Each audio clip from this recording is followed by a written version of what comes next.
Testing, testing. There we go. Good morning again, everyone. Very happy to have you here. We're ready to get the proceedings underway. And may I invite the JCF band to do their bit where the national anthem is concerned.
Thank you.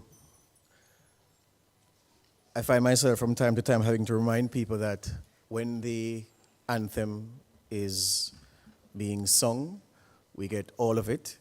And when we get a rendition, whether a band playing it or you're playing it from a music system, you make do with one verse. It is very much in keeping with protocol. At this point, may I invite a member of the PCOA, Pastor Glenn Samuels, to lead us off with prayer.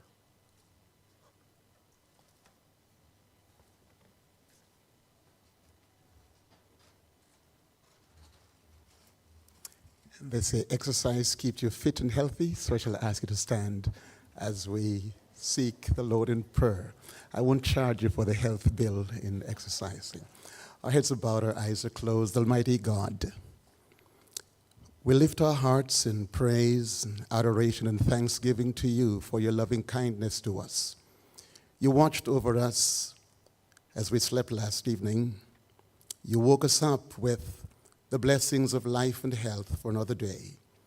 You have brought to our shores safely our friends who are here to participate in this significant session. And now we ask your divine presence to be in our midst.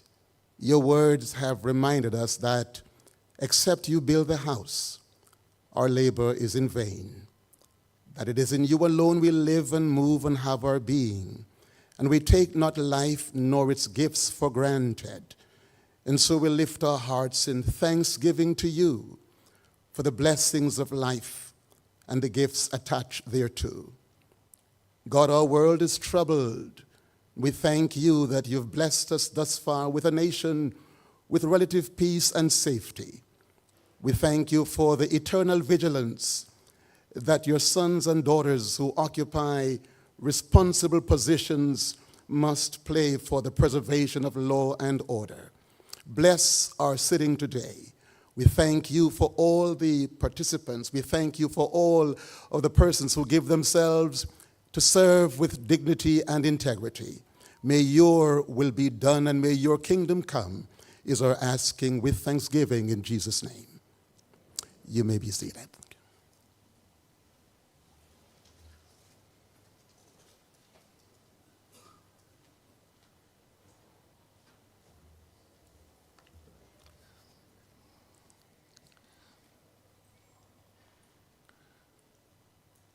Michael Morgan, Chief Technical Director in the Ministry of National Security, representing the Ambassador, Alison Stone-Roof, the Chief of Defense Staff, Brigadier Mahatma Williams. We have custodies here with us, the Custos of Manchester, Garfield Green, the Custos of St. Catherine, Iselin Golding, and representing the Custos of Trelawney is Clinton Moore. We have with us as well Shawn Barnes, Chief Technical Director in the Ministry of National Security. Now, where protocols are concerned, a gathering like this obviously has several important people in here. Well, we're all important people in some way or the other. I've just been asked to, for the record, just to single these individuals out by name. My name is George Davis. I am the Deputy Executive Editor at Nationwide 90 FM, and I'll be guiding you through what should be a very lively morning. It's not long by design, and it has the highlight of presentations by two outstanding individuals, persons who are like all of us here. I had the pleasure of having a brief conversation with them yesterday, and if that sounding is anything to go by, then we're in for a treat on this day. Then, after their presentations are done, in captive time, we will engage in a panel discussion. Now, given the caliber of people in the room, I may call on a couple of you for perspectives based on the issue raised or based on the question asked. We know why we're here. We're here for the inaugural Oliver Frederick Clarke Lecture on Civilian Oversight of Law Enforcement. And it is an event that is being held under the theme, Partnership for Progress, Improving Policing Through Effective Oversight for a Safer Jamaica. Now, it's on the last 3 words of the theme that I want to riff briefly before I move the proceedings on. A safer Jamaica. I'm from a family of law enforcement personnel, and I get the criticism whenever I stand up for the police that it's because your father was, or your brother and your uncles and cousins, whatever. It has, of course, is much deeper than that. You recognize that the police stand between us and absolute mayhem. And when you look at the annual homicide numbers, you realize the threat to Jamaica from persons who are hell-bent on profiting from criminal activity, and in so doing, have the rest of us living in fear. And when you look at the work of the men and women of the constabulary force, not always perfect, in fact, perhaps not often perfect, but the intent of what they do is the spirit in which we should judge their efforts. You have to accept that the police deserve more than sympathy from us, and they need all of our support. Now, organizations such as the PCOA, the Civilian Oversight, even though, of course, they're not telling police how to conduct themselves when they go on operations, but the crucial monitoring work that they do ensures that the administrative side of police work is in order so that the other important aspects are also in order. I was speaking with Marcia yesterday, and you'll hear from her this morning, to give her just some background as to where we're coming from, where oversight and accountability for the police is concerned. And I mentioned, of course, Jamaicans for Justice and how that gave life to what is now Indicom, a thriving organization, very well led at its infancy by Terrence Williams and very well led by Hugh Faulkner and the team, and how all of those things have come together to create a police force that is modern in its thinking, very much aware of how important accountability is to what it does, because you don't get the impression, reading over time and living in Jamaica over the last 40 years, that sometimes there was an acceptance that accountability was something that had to be built into policing, and it wasn't just about hard policing, knock down the doors, break heads, kill criminals, lock them up. It wasn't all about that. The police have accepted that accountability is a part of policing, very much as important as having the tools to go there and solve crimes or to prevent crimes from happening. And so we have a system now which has the right amount of accountability, I believe.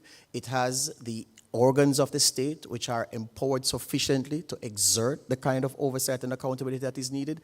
And it has a police force that is equipped with the human resource personnel and the equipment, the technological tools to be able to do the good job. What you need now are the people who manage these systems to continue managing or to even improve their management so that we can get better results, so that Indicom doesn't have cause to lament the excessive use of force and the seeming way in which there's a veil drawn by the police when they engage in certain encounters with wanted people or people of suspicious character, and that we can accept that when the police say we shot someone in a fatal confrontation, that it was indeed that. I mean, there's no sweet spot that any country has hit where that is concerned, coming from our history that we haven't hit. So we shouldn't be too hard on ourselves if we falter along the way. It is a work in progress, and that very point I made, there are some countries who will be compared to, insofar as police relations with the civilians are concerned, where they are not coming from our history. Our history has to be taken in account, our political history as well, which have armed young men and put them into basically paramilitary groups warring against each other, green versus orange. That's a product of what this Jamaica is today. And coming out of that, then it would be foolish to expect that things would be perfect and that we wouldn't have the problems that we are now trying to solve. I don't go to work every day trying to go into a space where there are no problems to solve. I want problems to solve. You should all want problems to solve, because that's why your education and training will be put to most valuable use. So I say all that to say that an occasion such as this is important. An organization such as the PCOA is important. Equally as important is the work of the police. And more important than that is our support for the work of the police, the work for the PCOA, the work of Indicom, and the agents and organs of the state, civil society, state agencies that exist as the checks and balances on the work of man. Yeah, my time is that. So right now, I'd like to invite to deliver opening remarks the CEO of the PCOA, Mrs. Atara Byfield Nugent. Make her welcome, please.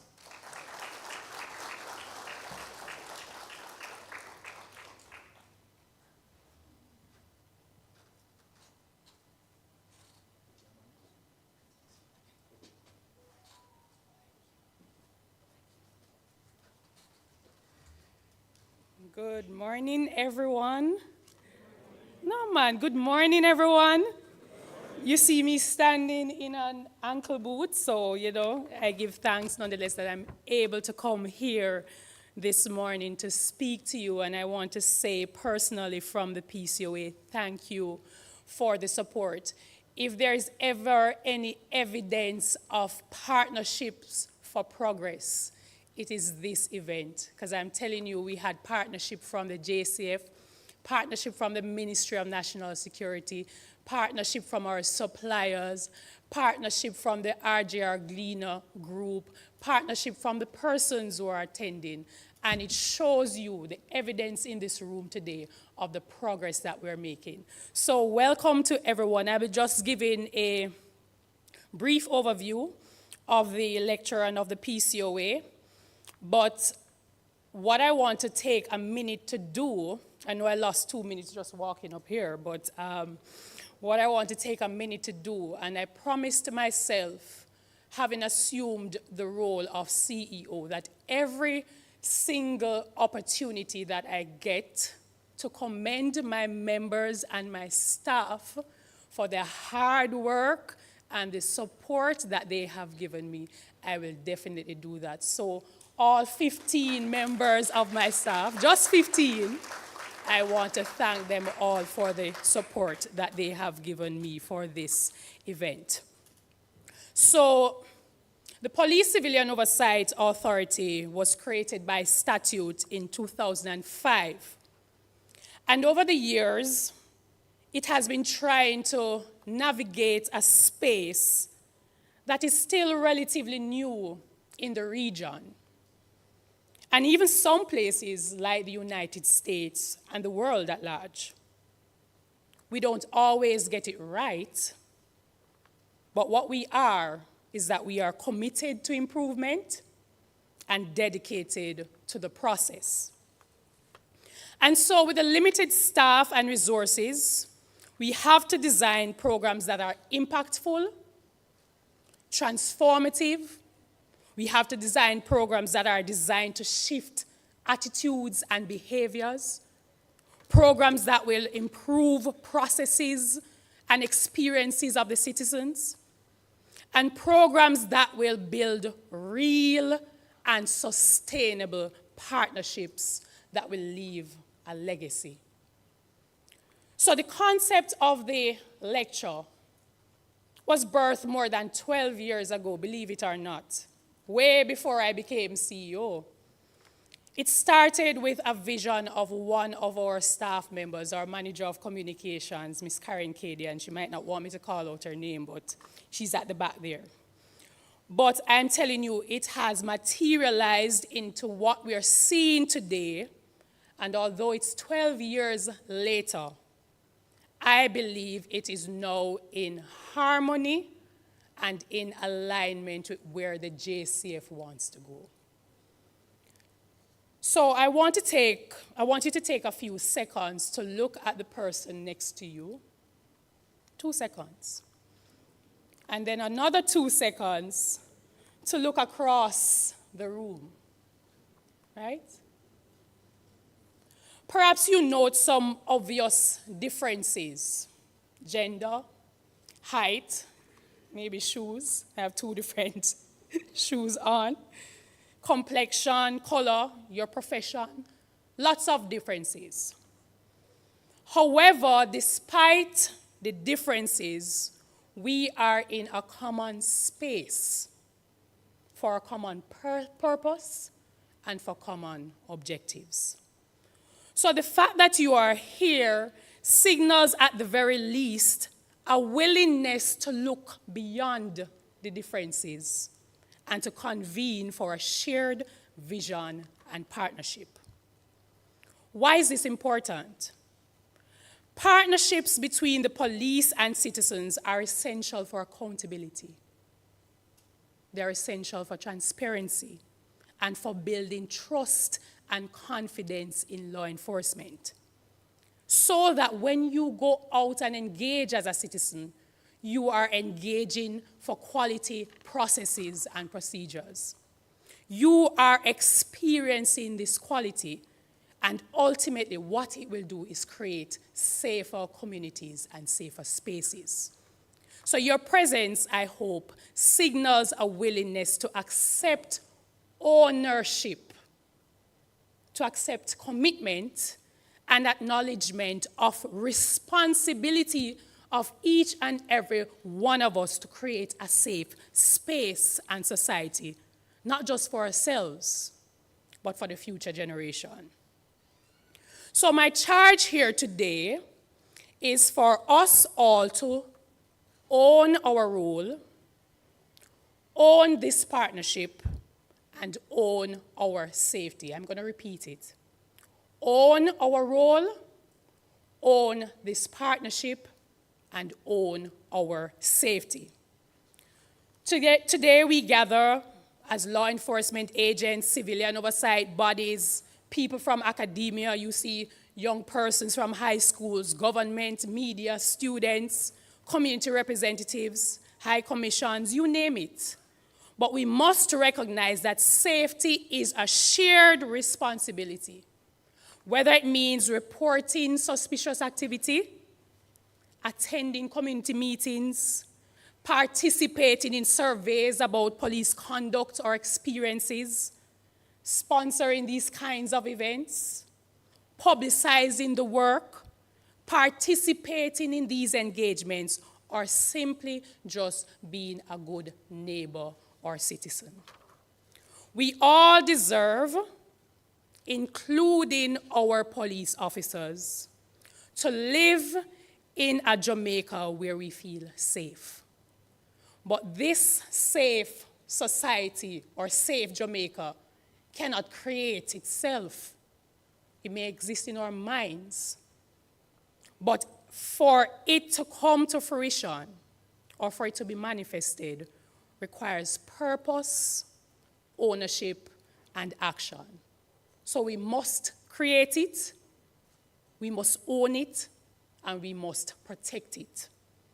And this is possible through partnerships that go beyond sectors and gender and politics and ideologies. It's not about that. So in closing, as we prepare ourselves later on to receive the expertise of our dynamic duo, I want to reinforce the importance of the voice and support of the community. Oversight of the police, whether it's internal within the JCF or external to the JCF, is not optional. Citizen participation and partnership with the police is no longer optional. The mandate now becomes, and I want you all to say it with me, we will own our role. Come on, we need some energy. We will own our role. We will own this partnership. And we will own our safety. Thank you very much.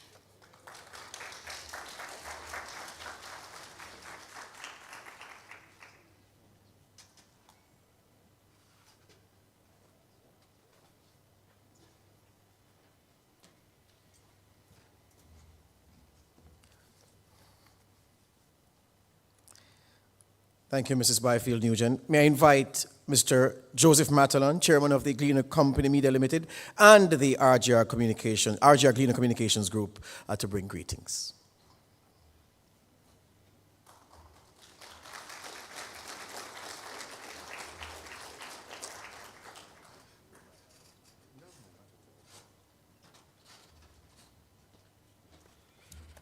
Good morning, ladies and gentlemen, and let me first say all protocols observed. I'm taking my lead from George in that respect. Thank you also to the CEO of the PCOA for what I thought was a very inspiring set of opening remarks.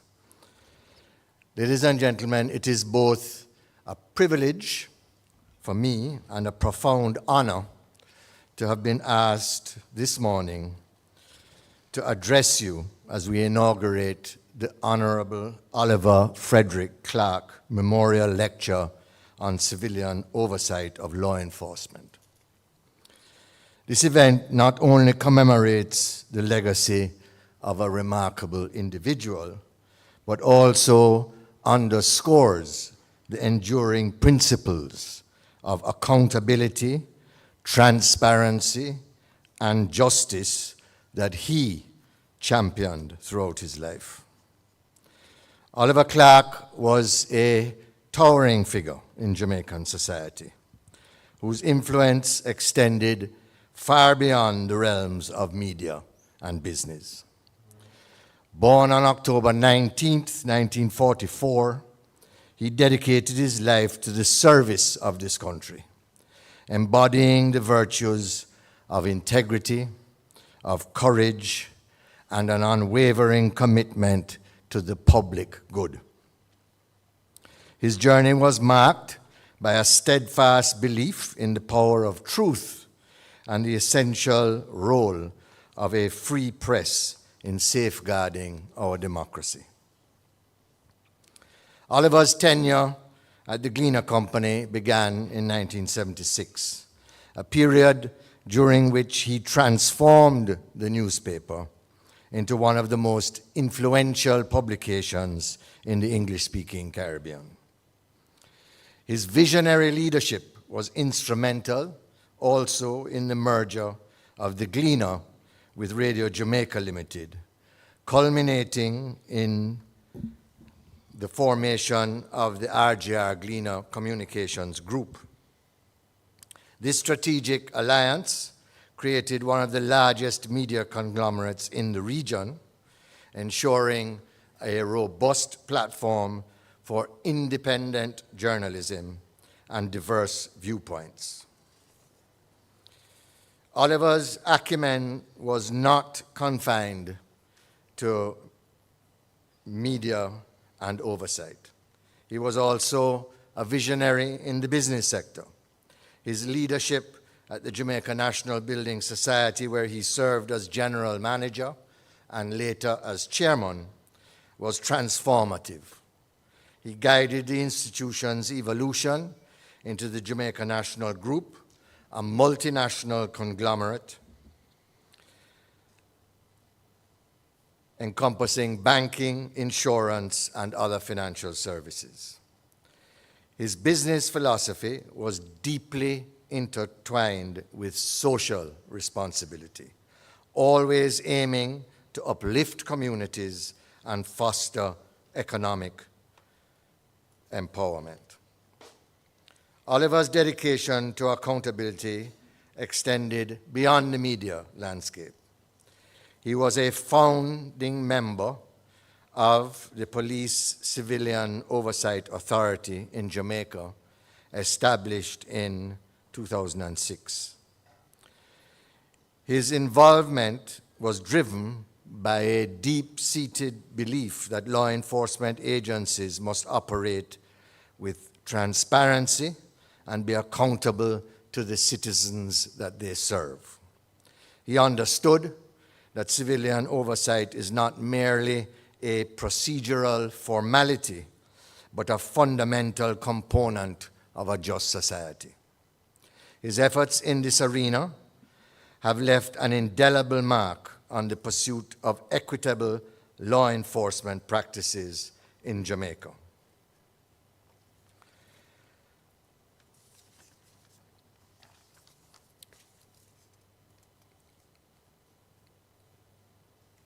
On a personal note, those who had, as I did, the privilege of working with Oliver remember him not only for his professional achievements, but also for his warmth, humility, and unwavering ethical compass.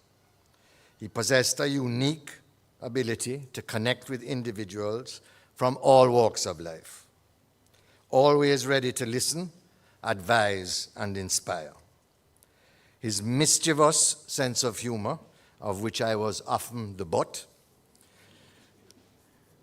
and approachability made him a beloved figure among colleagues and friends alike. Today's lecture, ladies and gentlemen, is a testament to Oliver's enduring legacy.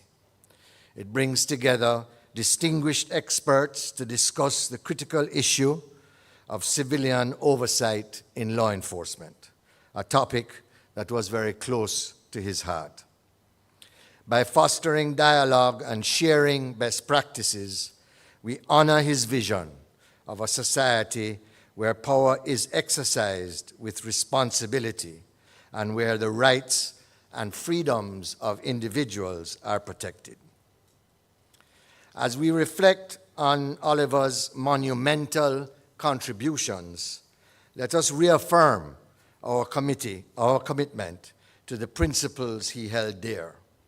Let us strive for a society where transparency, accountability, and justice are not just ideals, but rather lived realities. In doing so, we not only pay tribute to Oliver Clarke, but also ensure that his legacy continues to illuminate our path towards a more equitable and just Jamaica. Thank you very much, ladies and gentlemen.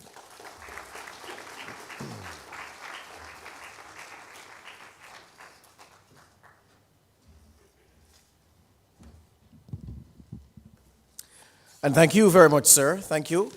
So we're moving along. I invite Michael Morgan, Chief Technical Director in the Ministry of National Security, for his greetings.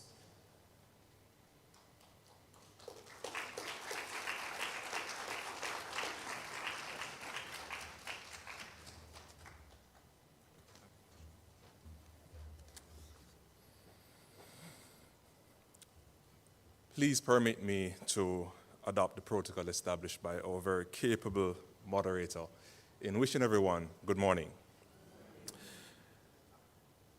Allow me also to specially recognize the members of the Police Service Commission, the members of the Police Civilian Oversight Authority, and the Police High Command, and Jamaica Defense Force, who are also present today.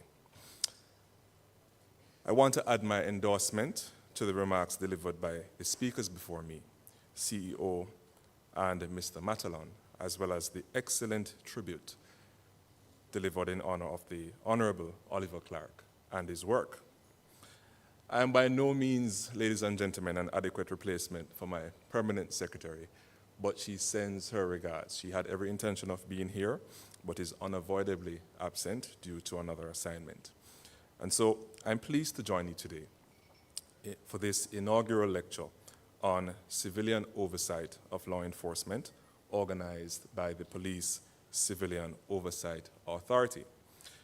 This activity is testament to the Ministry of National Security's unrelenting commitment in its thrust to continue strengthening the Jamaica Constabulary Force and its commitment to service to the public through strategic investments in infrastructure, technology, strong internal governance, and independent civilian oversight. Promoting improved communication between law enforcement and the public remains as one of the paramount pillars in our fight against crime and our mandate to foster a safer Jamaica for all. The demand for transparency and accountability within the JCF is a sentiment that is shared by many. I must emphasize that effective police oversight is indispensable to the success of a democratic society. It ensures that law enforcement agencies are accountable to the people they serve. We can all agree that public trust is vital for a functioning democracy, thereby fostering civic engagement, compliance with laws, and facilitating reforms, as well as an essential pillar to economic growth and social stability. We are all looking forward to a Jamaica where barriers between police and citizens are a thing of the past. Today, as we are gathered under the theme, Partnerships for Progress, improving policing through effective oversight for a safer Jamaica, I want to remind you that this event signifies our staunch commitment to enhancing our law enforcement infrastructure. As the famous saying goes, no man is an island. No man stands alone. Colleagues, we cannot do it alone. The improvements that we've witnessed throughout the years are not just necessary, but have been achievable through collaborative efforts. As CEO mentioned in her remarks, we own this partnership. Indeed, the continued success of the police force hinges on strong civilian oversight and active community engagement. We can attribute this to the last year's staging of the PCOA's Transforming Our Police Service annual poster competition, where students were given an opportunity to express themselves through art with inspiration from their experiences with the police and what an officer represented to them. As I move to close, ladies and gentlemen, securing a safer future for Jamaica requires nurturing relationships that provide support and opportunities to positively shape the paths that propel us forward. It's about fostering stronger relationships between communities and the JCF, leveraging new technologies, and embracing the mindset that policing is not just about enforcement, but also partnerships. And so I close with CEO's tagline. We at the Ministry of National Security, we own this partnership. I wish you a productive lecture, and I thank you for listening.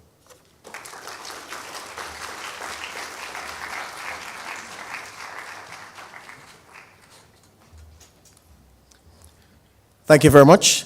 Time now for a video tribute to the Honorable Oliver Frederick Clarke. The Honorable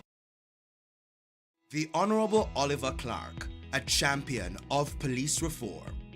Beyond being a media and business mogul, Oliver Clarke, media mogul, Caribbean luminary, a name synonymous with success, But beyond the headlines, a quieter passion burned brightly, a pursuit of police accountability and reform. This often overlooked aspect of his legacy reveals a man deeply committed to a better and safer Jamaica. His commitment took concrete form in 2006 with his appointment to the Police Civilian Oversight Authority, the PCOA, by then Governor General Kenneth Hall. While appointed for a 5-year tenure, he also served on the Police Service Commission, which highlighted his dedication to public service, even amidst his demanding professional life. Authority at work. Before the PCOA was fully staffed, Mr. Clarke, alongside fellow founding members, embarked on rigorous inspections of the Jamaica Constabulary Force divisions. Mr. Clarke was assigned the area of firearms, usage, ammunition, and incidents,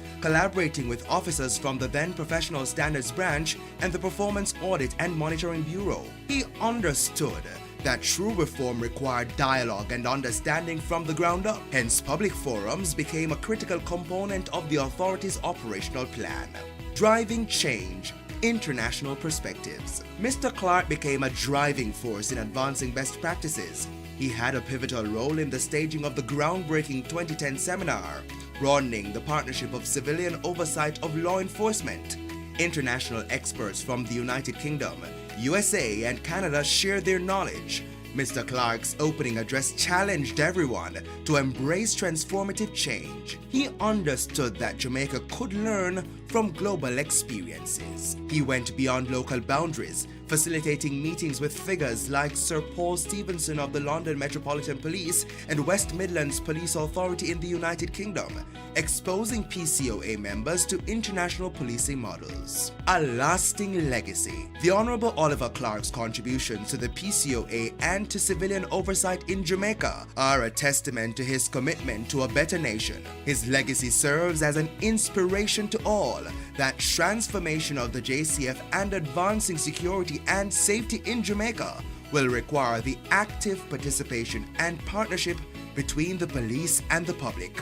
We are profoundly grateful for his service.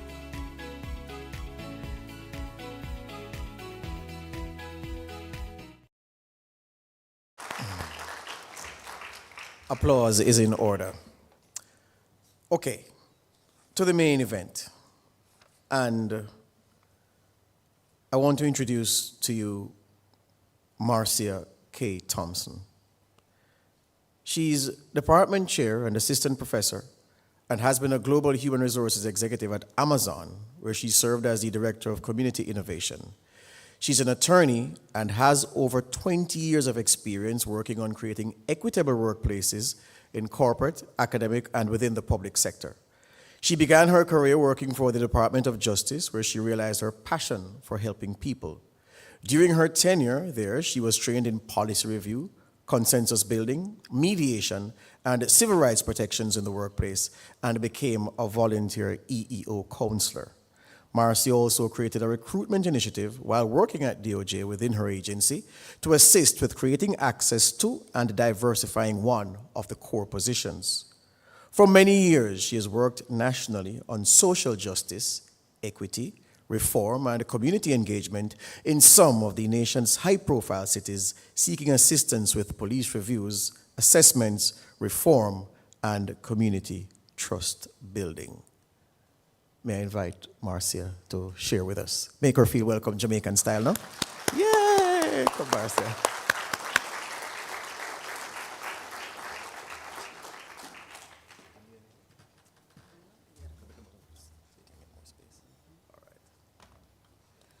Good morning, everyone. PowerPoint gonna be up there? Yeah. All right. I'm just waiting for my PowerPoint to get set. And I appreciate you all. I appreciate Jamaica inviting me down. Dr. Barnes and I were at NACO and had given a speech. And while we were there, we ran into many different countries, but the most welcoming was Jamaica. And so much so that we're here today. A lot of folks invite us to a lot of places, and Shawn and I were saying that. We were saying, you know what, we get invited a lot after we get off the stage, and not many come through. And so when we got the call, and I don't know, it may have been a year later, we got the call to come, we said yes, we'd be here. So I just want to say thank you for that invitation. Thank you for the gracious conversations that we had in Chicago, which is where I traveled in from. It's a lot colder there, so I'm glad to be here. This warmth is refreshing and rejuvenating, as well as the people that we have been engaging with since we've been here. So we really appreciate your time and your commitment to civilian oversight. As mentioned in my bio, I've been working in the reform space since 2001. Got out of law school, and within a few years, I was asked to go to Cincinnati. In the United States, Cincinnati was one of our first cities to be under a consent decree. And so when a city is determined in the United States to be under a pattern and practice by DOJ, they're put under a consent decree. And so I don't know why 3 years or 4 years out of law school, they thought it would be good to send a young lawyer down there when the smoke was still on the ground. But I went. And what I saw there was, I'd say, different than what I'd been exposed to in my career. But I was inspired by the fact that they had asked me to come. And at that time, it was called ethical policing. That was the term we used.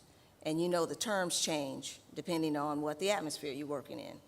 And so I know after a consent decree gets either by court order or by agreement. You can have an MOU or you can have the court compel it. And lately we've had both. And so in Cincinnati, they were still in the midst of actually protests. There was still smoke, people were still on horseback when I got on the ground. And my job was to go in and help them with ethical frameworks. And so thinking about ethical frameworks in the middle of protests is daunting, let alone something that the police want to embrace at that moment when they're trying to restore order.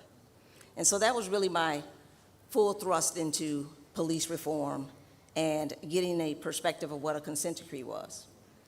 I've worked from 2001 until most recent case I worked on for reform was a Breonna Taylor investigation. And so I've worked from 2001 until 2022 on different reform mechanisms. And so I'm going to have a conversation with you about what I've seen through the last 22 years and up until this week. I still work with cities, just not specifically on consent decrees. As a monitor, I'm currently working with the city of Chicago, which is unique in the sense of our consent decree is through the Attorney General's office. So it's a state order consent decree and not a consent decree that is compelled by a federal judge and the DOJ. So I'm actually working with the police department, with the department to actually work on reforms to comply with the consent decree. So a lot of times historically I've been on the other side of the table working with the technical assistants, with the compliance, and with the monitoring team. And I've also worked in the Virgin Islands, as well as Baltimore and Denver. And so I'm going to give you some examples of some of the places that I've been to and what I've seen for oversight that I think, I won't say best practices, actually I'm looking at some next practices, because some of the best practices are no longer what we should be doing. Those are things that may have worked in the past, but as we look to the future, we're going to need to embrace some new things. I know one of the things that was mentioned in the people prior to me was innovation and technology. So I am looking at, I'm going to call them my C's. I'm glad that the persons that went before me, we didn't use the same acronyms because I'm going to have my own. So I've got how we conceptualize oversight. What is the composition of your oversight agency? What is the collaboration between your oversight agency and your police organizations? What is the culture of both the police department as well as their oversight agency? And then what is the credibility of both? So those are things that I want you to really focus on when I'm talking to you. So when you talk about conceptualizing, when you created your oversight, what was it that you were thinking about? Were you thinking it was going to be making recommendations to the police and telling them what you thought might work? Or were you thinking that you were going to have complete autonomy where you could extract reports, have access to data, and write your own reports, independent of the policing agency. And I think that's something that a lot of oversight entities don't think about, is the concept of what we want. We come up with legislation, we come up with statutes, we come up with an ordinance, but we really don't walk ourselves through what do we want to be as an oversight agency, and how do we want to function with our police department. And so when I go back and work with agencies now, they're already in place, just like yours. And I ask them those questions, basically the who, what, when, where, why, and how. And I ask them, when did you get started? And they talk about when they got started. And I say, okay, why did you get started? Was this because of an incident that happened? Or was it because you were being proactive? And I've worked with both. And so some oversight agencies come out of chaos. And I often say chaos sometimes breeds creativity. Because when departments are put under a consent decree, they're required to come up with some way to comply with. Many departments have about 400 different paragraphs they got to comply with. So when you talk about 400 different things you have to do in order to be in compliance with a federal consent decree, that's going to breed some creativity. And that creativity has to be with your police. Because if you do it in isolation, it's not going to be accepted by your policing organizations. And then you're going to have that strain. And so again, why are you here? Why did you set up your organization? And then what do you expect it to be able to do? And if you expect it to have authority and autonomy, then that has to be in the ordinance. And it has to be spread throughout the department. We have some organizations that have no authority. They have autonomy, but they have no authority. And so when they go into situations and they ask for data, they're blocked. I just worked with a department. I'm not going to shout out their names because this is being broadcast all over the world, so I have to give some discretion in that. But one department was proactive. Their city manager, city attorneys contacted me and said they want to create a civilian oversight. So the first thing the police said was, well, they can't have subpoena power. And I said, well, why not? And they said, because we don't want them to just have access to our records without us having approval for what they get. I said, well, is it truly oversight if they have to ask you for what they get? And they said, well, we're going to give it to them. And I said, oh, you going to give it to them? I said, well, just let them have subpoena power then. You're going to give it to them anyway. Because that goes to one of my other C's, which is collaboration. If you're going to collaborate already, then why can't it be in the law that I can have access to the documents? And they said, well, we still want to have the final say. So that's truly, they want to have veto power. So the debate went on and on, whether or not there should be subpoena power. One of my really good friends that used to be the executive director, well, president of NACOL. I know those who are in civilian oversight know what NACOL is, and that's the oversight. It's a National Organization of Civilian Law Enforcement Oversight, I believe. I mess it up regularly, but NACOL. I love NACOL, by the way. That's one of the best websites when you're doing research and you're looking at what statutory laws and regulations are out there for each city. And so I talked to the person who was over NACOL at that time, and in his role, he doesn't have subpoena power. But he's got one of the most collaborative relationships with his police department. And so I had him come and speak to the agency. And I said, talk to these folks and tell them that you don't have actual subpoena power, but have you ever been blocked by your police department? And he said, no, I've never been blocked by my police department. And he's still in that role, been in that role for many years. And he said it's because we have a respectful relationship with each other, and we collaborate on the issues that impact our community. And therefore, I don't have to worry about a subpoena. And then I brought another colleague from another department. And he said, oh no, we have to have subpoena power. And I said, why? He said, because our relationship is strained. And therefore, I need the authority by law to get the documents that I have. A department I worked with in Colorado, they had a strained relationship, but they had the independent monitor role, which is a little different. The independent monitor had access to everything. And that monitor could extract documents, data, and actually go into their,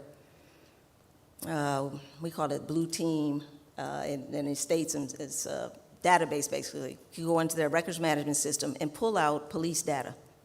Independent, of course they had an audit trail, they know he was in there muddling around in there, but he could go in independently and pull out data, extract it, create a report, and publicize it. And so initially that was a strained relationship because there were some reports that came out that the police chief or commissioner or superintendent or colonel, whatever the name that the head person went by, said you could have gave me a heads up because the data that was shared to the community, it wasn't a good light. And so it showed some trends that may have been good for him to have given a heads up to the police department. So when you start off with that relationship that you have that authority and you contextualize that you are going to be independent, it doesn't mean you can't collaborate. And that's what I think a lot of the discomfort comes from, is that you may have the authority, and then if you collaborate too much, which I had another department I worked with in Texas, where the community thought they were too collaborative.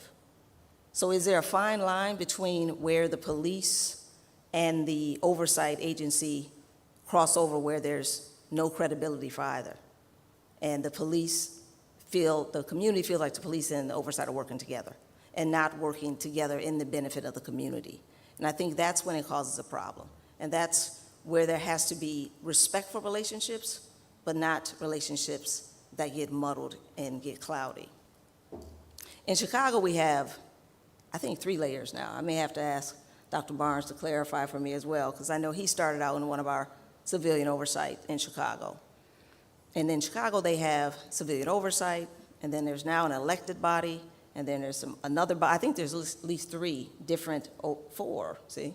As of yesterday, it's 4 different oversights, and they're under a consent decree. Now, I love Chicago, I live there, and I work with Chicago very closely to come in compliance with the consent decree. But when you've got 4 different oversight bodies, it's like who's on first, who's on second?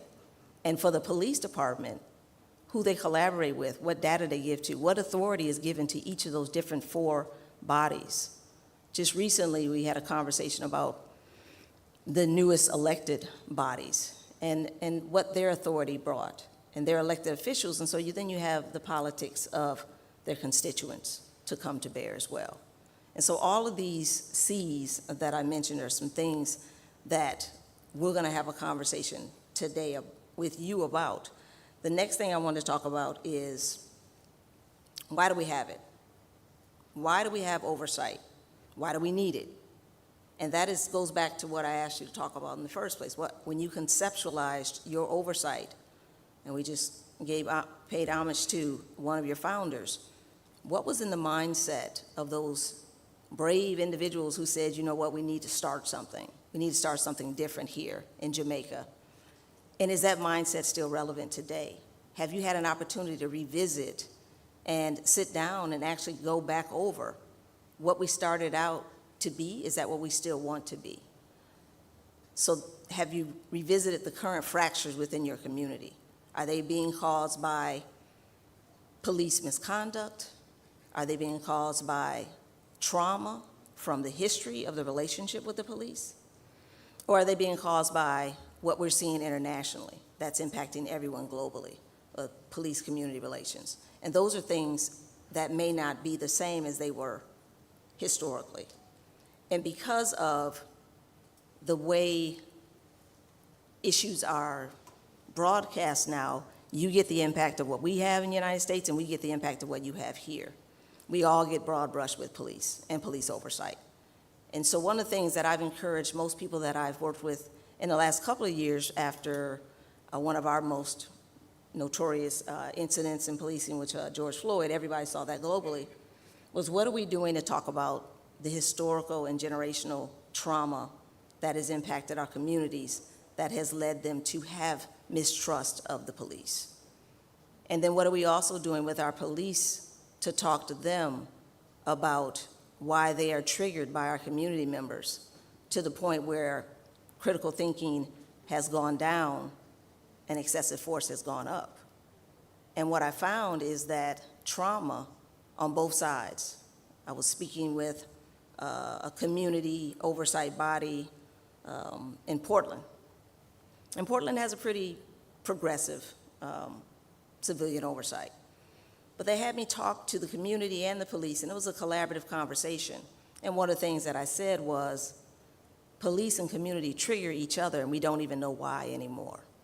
And so when you talk to young officers, which I do quite frequently, and they're put into neighborhoods that they don't have a relationship with, they don't have any foundation with them, but what they may have been told about that neighborhood is that this is not a safe place to be. And so they walk in that neighborhood feeling unsafe, and that causes them to polarize themselves with the community. And so that collaboration is already fractured. And then you have our community members who have their own generational, historical stories that have been shared by their families about my interactions with the police and their interaction with the police and my cousin's interaction with the police, and they have their organizational, community, and individual trauma. And so this dual trauma that they're both experiencing causes them to both, I try to use a technical term, freak out when they come in interaction with each other. And so historically and statistically, if somebody gets stopped, even if they just hear the whoop whoop behind them, between the ages of 16 and 34, and they come from a BIPOC background, immediately their body changes. And I'm just saying 16 to 34. If I hear the whoop whoop behind me right now, I probably would have sweat. So I'm saying 16 to 34 because that's usually our youth, and their interactions are a little different than ours. But research has shown that that age group automatically gets stressed. So then you've got your police coming to the car to interact with that individual who already is chemically stressed. They may physically be sweating. And now you've got a new officer who also was told that this is not a safe community. So what is that officer going to do when they engage with that individual? They're going to freak out too. And so therefore, in order for us to really address some of these issues, we have to address the trauma. We have to address the stress. We have to address these interactions. And how can we do that in civilian oversight with policing? How can we use understanding that everybody has been traumatized, everybody has gone through something, and that when we come together, it causes some type of physical reaction between us. We want that physical reaction to be a good reaction. We want the smiles, we want the "how are you doing, officer?" When they ask me, do you know why I stopped you today? I said, absolutely not, because I'm a law-abiding citizen. We want that kind of reaction. We want critical thinking to be up. We don't want critical thinking to go down. And oftentimes, in those stressful situations, we know that our critical thinking goes down. And so talking to our youth and talking to our civilian oversight and talking to our police about how do we engage, I was so excited when I heard about the design ideas that the youth brought in, because that's what I was thinking about, that C. You see it on there was creativity. It was already on there, but they made me think about that was a creative way of getting youth involved with public safety and doing it through civilian oversight. So creativity is going to be something that we need to refocus on. And how do we address community trauma, police trauma, and then also the illusion that civilian oversight is coming in to take over the police department or tell them what to do versus working with them. Independent oversight versus collaborative oversight. They don't have to be distinct. You can have independence and still work collaboratively. And there are definitions for both. Independent usually has autonomy, and the key word that I underlined was authority. They have the authority to go in and get what they want. Collaborative, what I underlined there was they have a shared responsibility. Our eloquent opener said, we own this together. So that highlights that shared responsibility of civilian oversight and police. And so I don't think that it has to be one or the other. I think that it should be independent by authority, but collaborative by nature. And if you do that, I believe that's going to push us into the next area that we want. And I've seen both models work. One of my favorite models was like a jury. Of course, I'm a lawyer, so I'm gonna throw that out there. But it had 6 civilians on it, and it had 6 police on it. And they would get together, and anything that was considered a serious incident, that 12 body would come together. And the 12, 6 of them were nominated by the police commissioner or the chief, and they had terms. And they also had the union on there. A lot of times I did not see that, where a union representative was also on there to make sure that the officers' rights were protected during any of those administrative reviews of a case. But the other 6 bodies were community members who applied through the mayor's office or through city council. And they were interviewed, selected. Their intentions were interviewed. Why do you want to be on this body? Are you here to stir up, or are you here to collaborate? And they would select the folks, and I believe it was a 2-year term. And they had asked us to come in and check to see if their body was still viable. And that's what I don't see a lot of agencies doing, is revisiting your viability for today's issues. You have to revisit your viability. So when they asked us to come in and look at that, I was already excited because they wanted to self-assess themselves. No one forced us to come there. There was no consent decree. There was no critical incident. They said, we want to look at ourselves, look at how we conceptualize ourselves, and see if we need to change what we're doing.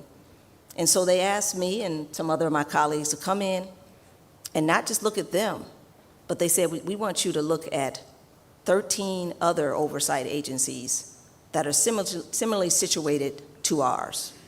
And so I went out nationally. Of course, to get 13, you got to go through 20. And so they had to be similar in size. You guys are a big policing organization. I heard the number was about 18,000. So in the United States, you'd be comparable to a New York, an LA, or Chicago in the size. Chicago has about, I think, 13,000. I think New York has about 30. And so you'd be in the middle of some of our largest metropolitan urban cities when you talk about size. So they said, make sure it's similar in size. And so when you're comparing oversight and how it's going to function, you do have to compare size. Because you think about, well, I was deputy chief. I didn't throw, that wasn't in my bio. See, I'm just throwing that out for y'all. I was a deputy chief equivalent, I like to say, of a police department. And it was one of the largest ones in Illinois, but it dwarfed in comparison to Chicago, which has 13,000. I had 120 officers. I know, laugh at me, okay. 120. But to manage 120 with civilian oversight, with community oversight, and with a fractured community, it seems like there was 18,000. Now, I had a good department. I came in with a chip on my shoulder, being a civil rights attorney, and they definitely thought I was a spy being sent in by DOJ. I was not. I was not. I was hired there to actually come in as the equivalent of a deputy chief. So that made me the number 2 in the department. But with the 20 years of policing oversight and looking at departments and doing civil rights reviews, the department was anxious as to why I was the number 2 now. So I walked in there with an attitude. Now that they're gonna see and say she did have an attitude. But I also wanted to make sure that we were the best department in the United States, because not only did I want them to be the best, I knew they could be the best. They were, you know how that book, Good to Great? They were already good. I just was there to make them great. And that's what I thought was my role. But there was some fractured issues within the community. And so building that relationship back up with the community, and it was in a neighborhood, you all might know one of our presidents, Obama, he used to live there. And so it was in that neighborhood. So it was a good community. It was a great community. And they wanted to embrace the police department. But there had been some historical issues with that community and our black and brown children and our youth that would venture into our jurisdiction. And so they had created some racial equity frameworks, but they also created some civilian bodies. And so that was part of my main role, was to work with those and the community to bring them back together. But the first thing I did is said, why were you created? Because when you were created back then, I was not here, and the mandate you were given then may not be relevant for today. And so we spent a lot of time doing self-reflection, finding out if the people who were on the oversight body were the right people. Now, mind you, we were a private agency, so anything we did was voluntary. So going back to my earlier thing, Do you need the authority, or do you want to have the leadership that actually owns it and says, regardless of authority, we're going to do it? Because as a private policing organization, we didn't have the same responsibilities for transparency. We didn't have the same accountability requirements. And we also didn't have any of the state requirements because we were a private police force. We had the same rights to arrest you, though, and take away your liberty. So we responded as if we had the same responsibilities as the Chicago Police Department, which we didn't. But we were very transparent. We put all of our arrests, all of our stops, everything, all the data up every morning so that the next day's words were out there for the community. And sometimes the words were not as good as you wanted. And you would get a call. And someone from the community would call in and say, what happened? And so when you're looking at whether you do it voluntarily or you do it by mandate, I think that it also starts with your leadership. I would not have taken a job working in policing if I didn't believe the leader was going to be a person who was going to champion the things that I believed, because if we were at odds inside our own police department, it would not have worked. But I knew that leader. I took ownership of being his number two, and he said, I want you to build our community's trust back, and I want our community to be involved. So one of the things that I've seen work, not just in our department, but across the other agencies, is the training that you do in civilian oversight and that you do with the police. So one of the things that we did was we actually trained all of the community and the police together on a problem-solving model, a very simple problem-solving model, one that I know Dr. Barnes and I learned, I can't say his age, but when we learned back in the academy. He's 34. Yeah, he's 34. So when I went to the academy, it was in the 1900s. So we've moved a long way since then. I did not go back to be the equivalent of a deputy chief purposely. So I have not been to formal academy training since the 1900s. I know that's a long time. So when you set something up back then, is it still relevant today? And so we did training in the entire police department and any community member that wanted to participate. And it was the same problem-solving model for everyone. So not only did we train with them, we told them what we were going to train, how we were going to hold our commanders for their districts accountable for working with the community, and they knew the framework themselves probably better than some of our street officers because they paid attention to the training. And then we rolled out a model involving the community and the police in problem solving together. And so we had that collaboration. I think those types of things really propel your civilian oversight and brings community trust in, because they feel like they're at the same intellectual level with the police and they're on the same model, then they understand what is supposed to happen when it doesn't happen. One of the other aspects that I've seen has been most helpful in this day and age is data. I think data is the great neutralizer. And if we are not using transparency data, if we're not putting our data out to the community, do you all have a dashboard in all of your districts? Do you have a national dashboard? All right, see, I didn't see any hands get raised, so I'm gonna just take that as a no. But that is one of the things that some of the consent decrees have required in cities, is that they create a transparency portal so that we don't have to even respond to the community on certain data. It's already there. Many of the states in the United States have now put in transparency statutes. So when I first worked in Baltimore during the Freddie Gray investigation, they had a different statute on transparency. And so it was very difficult to get data. But now the whole state of Maryland has changed, and now data transparency is part of a mandate. So if a community member wants data, they can request it and they can get it. A lot of these departments have created a dashboard because getting the data out became another burden. How do you get the data to the community member in a timely way? And so with the new technology, the dashboard puts everything up there. They can have access to it, and if they want them to pull it, they of course can do that. But you can tell the community exactly what you want is there. You can put it in the search, and you can see how it works. One of the chiefs, we were just talking about this chief yesterday, a colleague of ours, created one of the best dashboards I've seen in the country. And he said, come on down, let's go to a community meeting together. We're gonna have community, police, all together in one place with our dashboard. And he rolled out a big TV screen, and one of the community members raised her hand. I was sitting there in the back. And she said, you all don't patrol my community. You don't work collaboratively with my community. And the chief said, what's your zip code? And he put it in, and he hit the button, and it showed the calls for service and how many officers responded, how many officers had been there proactively, and what times, what dates, and what neighborhoods they had actually been in. And she said, oh, I didn't mean last week. And so when you have that data and you can share it, everybody did just like we just did. They laughed, and she said, okay, well, and he said, you want me to do that next week? You want me to do the week following? You want me to do the week back? He said, I got 10 years of data up here.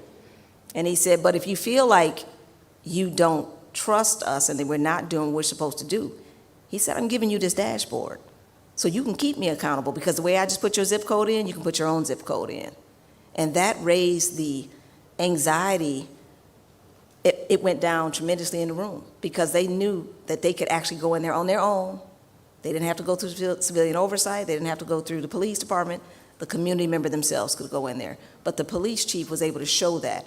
And so what I say for this data neutrality, they did mention in my bio that I worked at Amazon, so I was into data way before that. And I'm a lawyer, and I cannot add, and I don't know how I got to Amazon working in science and innovation, but I enjoyed it because it showed me the creativity that was on the future, that was on the horizon, and how it relates to what we do in the community. And so when you look at data now, even if you don't have a dashboard, some of the software tools that can help your police and your oversight better organize themselves, so when they go to the community, they can say, this is what's going on, this is what's happening, these are the trends that we're seeing, and it can be shared. That's where that collaborative effort comes in. If there's a dashboard, everybody can see it. So you don't have to have the written authority, you don't have the statutory authority, or you don't have to have a subpoena power. You can all go to the dashboards. Anybody, how often you all have body cameras in some of your jurisdictions? All right, see, I'm getting some great answers here, all right. So we didn't have body cameras either, so that wasn't that far ago. We didn't have body cameras. But one of the things that came out of that was when we launched something new like that. That was one of the times where we brought in our civilian oversight, was to talk about it with the community together and go out and say, why are we getting body cameras? Because some people also are concerned about, you're recording everything that's going on when you're having a conversation with me. Not everybody wants to be recorded. The police may not necessarily want to have it on, and the community may not want to be on it. And so it's been a adversarial conversation for both. So you can see that that conversation was a hot topic. And so when you think about how do you use community and the police to educate your community members, think about those topics that are relevant to both. And they will show up because they want to know what you're going to do, how you're going to use it, and how is it going to impact their community. And so whenever there's something that is new or innovative, that's the best time to invite your community and to have a conversation with you before you actually deploy it. Because once you've deployed it, it's already out there, and there may be some distrust. And so having those conversations proactively. And that's what I liked about that oversight agency that asked us to come in and review proactively and look at 13 other jurisdictions. And that took a lot of work for me because I didn't have AI back then. And so I had to read all of those oversight standards and call individually all of the oversight heads and ask them what works, what doesn't work, what would you change? And doing that actually inspired them to ask those questions of themselves because I was interviewing them. But giving that information back to the department, I realized that they were actually more progressive than many of the departments because they had that equal composition of 6 police and 6 civilians, and they did treat it like a jury. They didn't have to be 100% in agreement, but if one person felt like the decision the chief made on a case was not aligned, they could write similarly to a dissenting opinion, and it would be published along with the actual report of the police and the other 11 civilians and the 5 and 6. And so it would say 11 of us agreed with this outcome, one of us dissented, this is why.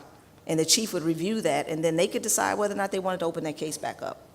And I thought that was a really good mechanism because the police felt like they had a voice in the room, and the citizens felt like they had an equal voice in the room.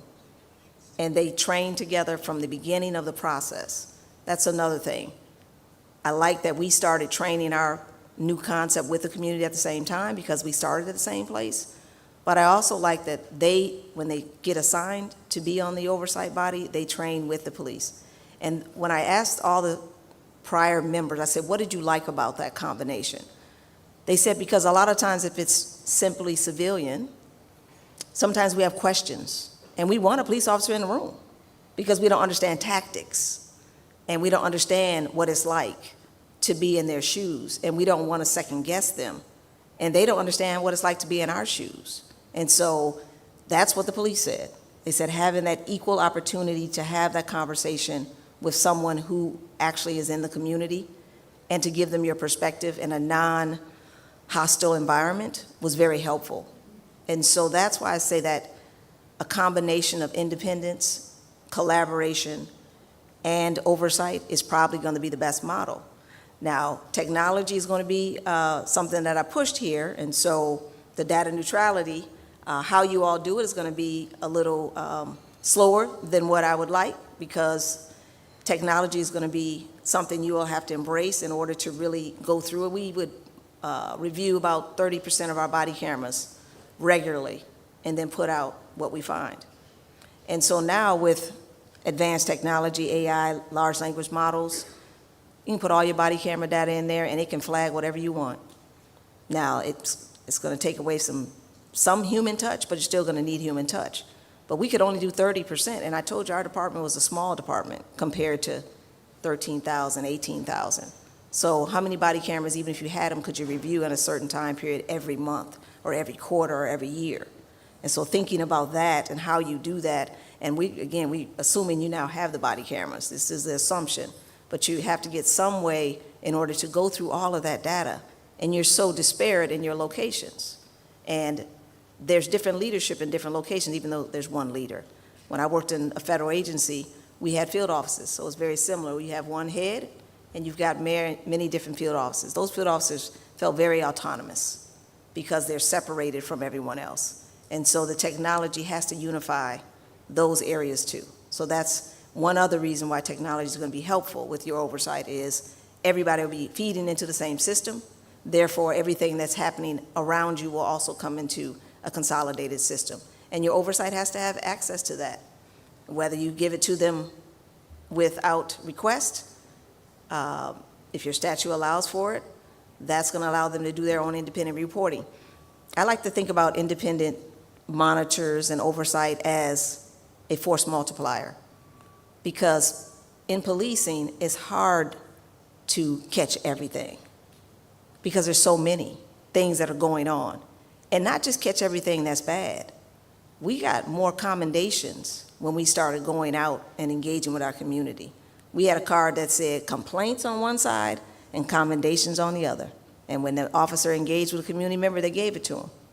And we got more commendations because they said, oh, I can write down this officer was nice. And historically, they had only got things where how you could file a complaint.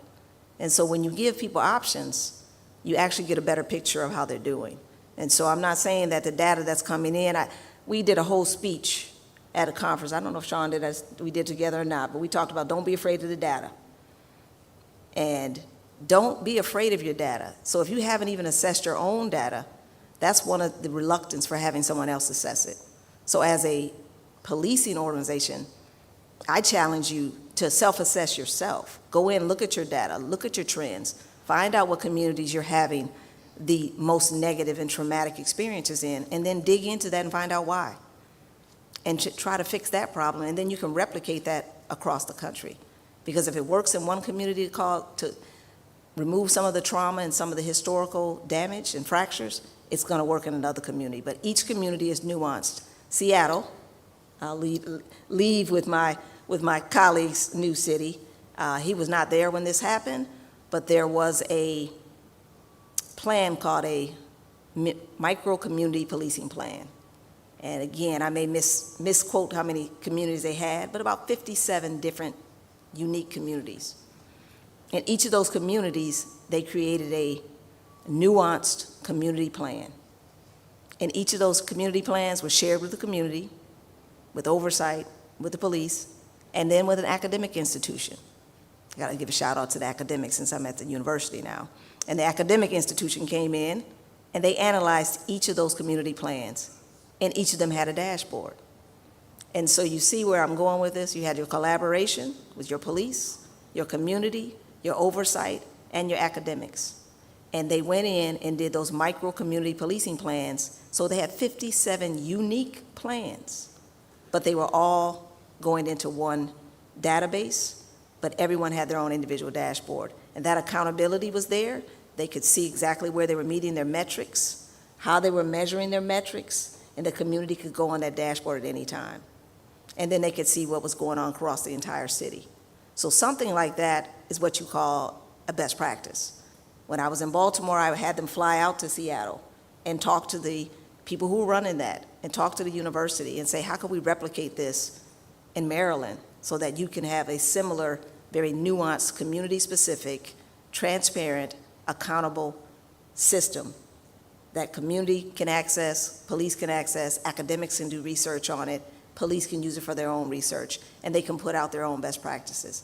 Now, I don't know where that stands today, but in 2015, 2014, around that time, 2016, it was one of the best practices I saw in the country for engaging in collaborative, cooperative, respectful community engagement. And the police didn't have any problems with the transparency because some of the data is already available. It just takes 40 clicks to get to it. But on the dashboards, it allowed them to get to it faster. So I'm going to leave you with the future and what I think you should be doing. We talked about engagement, ongoing dialogue to gather feedback that's measurable. So my word, I would always say measurable actions and outcomes to ensure that you continue the trust building. Independent audits, external audits of your own policies.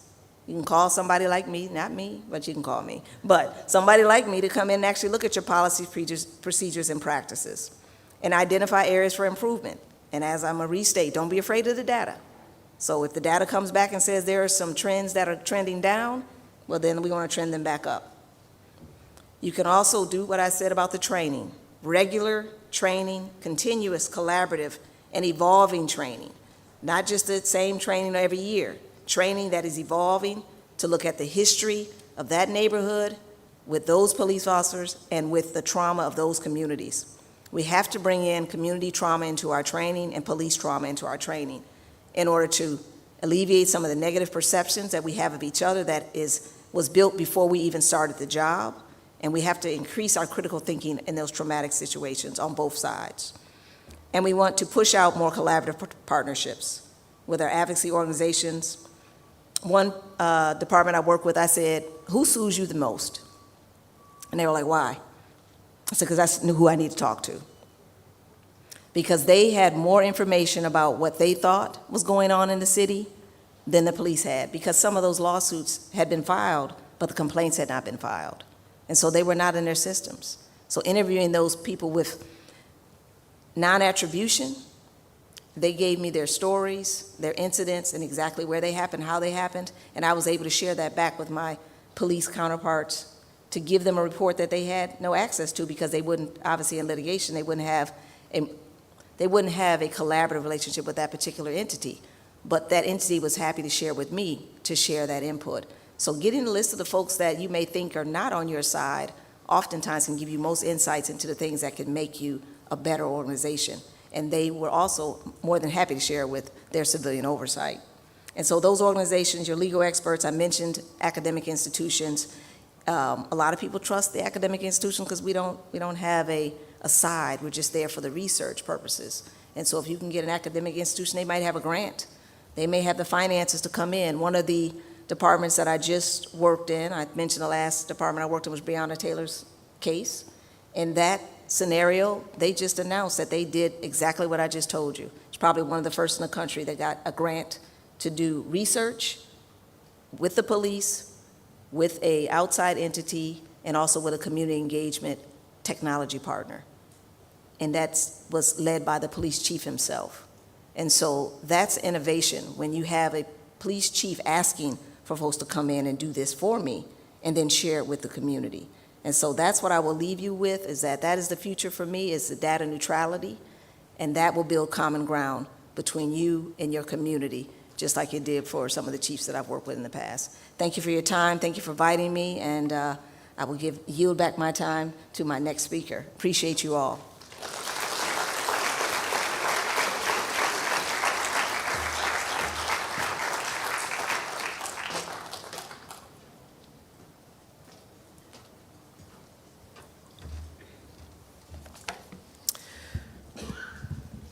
Thank you, Marcia. For those who don't have a program and who may have missed the introduction, that was Marcia K. Thompson, Esquire, Assistant Professor, Criminal Justice Department at Aurora University in Aurora, Illinois, in the United States. After the presentation by Dr. Barnes, we will have coffee break. Then we'll have the discussion where we field questions from the audience, and then we have some presentations, and then we'll be done with the day.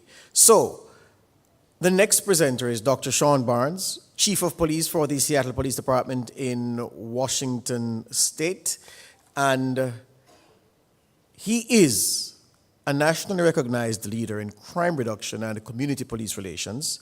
In recognition of his contributions, Chief Barnes was honored as a National Institute of Justice LEADS Scholar.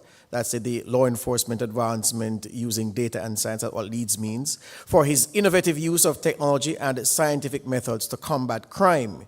He previously served as the Chief of Police in Madison, Wisconsin, and was the Director of Training and Professional Development for the Civilian Office of Police Accountability in Chicago, Illinois. Before that, Chief Barnes was the Deputy Chief of Police in Salisbury, North Carolina, between 2017 and 2020, and held the rank of Captain with the Greensboro Police Department, where he began his career as a patrol officer in the fall of the year 2000. He's also a council member on the National Police Institute's Council on Policing Reforms and Race, a nonpartisan initiative dedicated to using research and evidence to address pressing issues in police reform. Now, throughout his career, Chief Barnes has championed neighborhood-oriented policing, which emphasizes smaller police beat responses, neighborhood ownership, and community engagement at all organizational levels. He is a national advocate for evidence-based policing strategies and was inducted into the Evidence-Based Policing Hall of Fame at George Mason University. Most recently, he received the Excellence in Policing Award from the Center for Police Practice, Policy and Research at Radford University. His philosophy in policing can be summarized in this way, quote, "Community policing should be neighborhood-oriented, community-focused, encompassing both businesses and residences.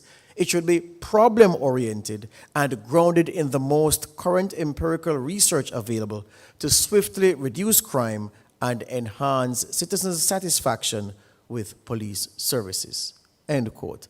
Ladies and gentlemen, a Jamaican welcome for Dr. Shawn Barnes.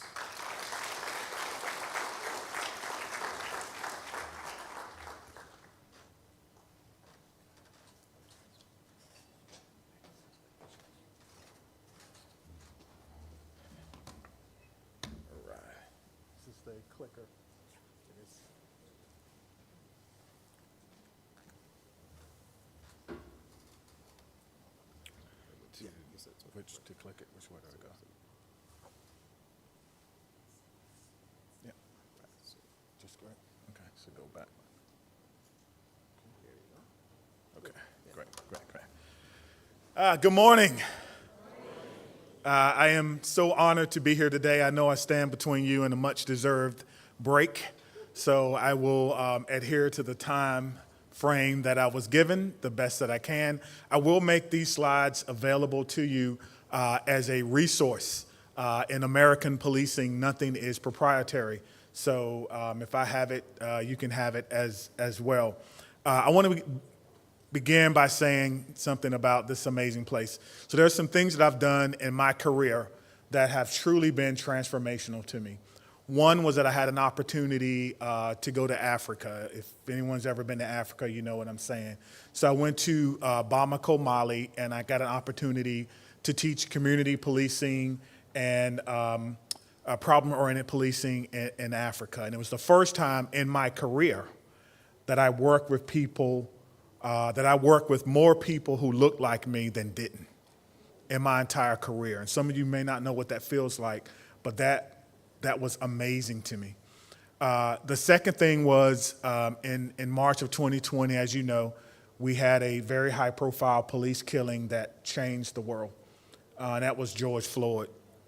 I was asked by the Department of Justice in the United States if I would come and help investigate the Minneapolis Police Department pattern and practice of policing. And that, to me, was life-changing because I got an opportunity to make some meaningful changes in a situation that impacted the entire world. And then the third thing is the opportunity to come to Jamaica. This is a special, special, special place. My first time here, I was talking to one of my counterparts, and I was telling her that I've been married for 20 years, and 3 years ago was the first time my wife and I had ever been on a plane at the same time.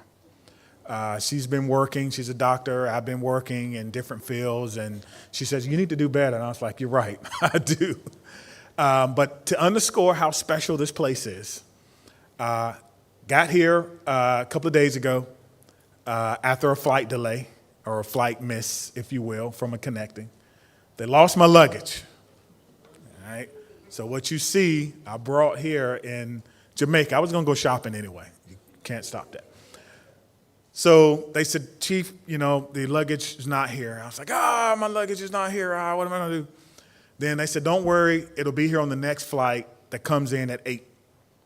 8 o'clock, gets here at 9 o'clock. Chief, your luggage is not here. I'm like, my luggage is not here. My luggage is not here. Then we went yesterday and we toured the Bob Marley Museum. It was absolutely amazing. They said, don't worry, your luggage will be here tonight. 9 o'clock comes, I'm resting. They called me and they said, Chief, your luggage is not here. I said, no problem, man, no problem. No, don't worry about it. I'll wear whatever I gotta wear. So all my energy had just shifted and focused because I'm in this amazing place. So let's get started. I may take this microphone off, I don't know. Let me see if I can get this right. So this is my journey, right? And I see some young people in here. So I like sharing my journey before I start talking.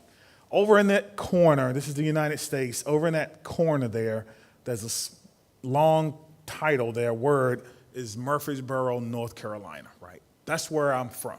And so I always talk about that because I was born in a very small farming agricultural town. I lived for many years of my life in a farmhouse. We had no running water. We had no indoor plumbing and no air conditioning, none of the things that we're kind of accustomed to today. And I always put that on there to say, and I see the young folks here, and I love my young folks, it does not matter where you start in life. It only matters that you're faithful to who you are and your work ethic, and you're going to get to wherever it is that you're trying to go.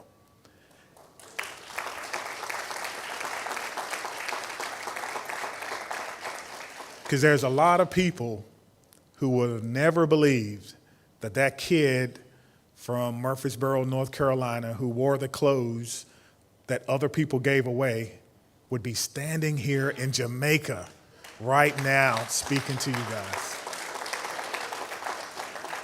And so I always say that it's about giving a hand up. So if I can ever do anything for anyone in this room, you call me and I will do that because I'm not here if it wasn't for the generosity of other people, all right? So I just wanted to say that. So we're gonna get into it. So I started working in Greensboro, you heard about that. Then I went to Chicago, worked in civilian oversight because I was tired in 2020. I was absolutely exhausted. And my wife had chosen a job working for the university there in Chicago. And I said, you know what? I had enough after George Floyd. I said, listen, I'm done with policing. I just don't know if there's a fix. Said, I'll give it a shot. So I went to Chicago. I started working for the Civilian Office of Police Accountability, Civilian Oversight.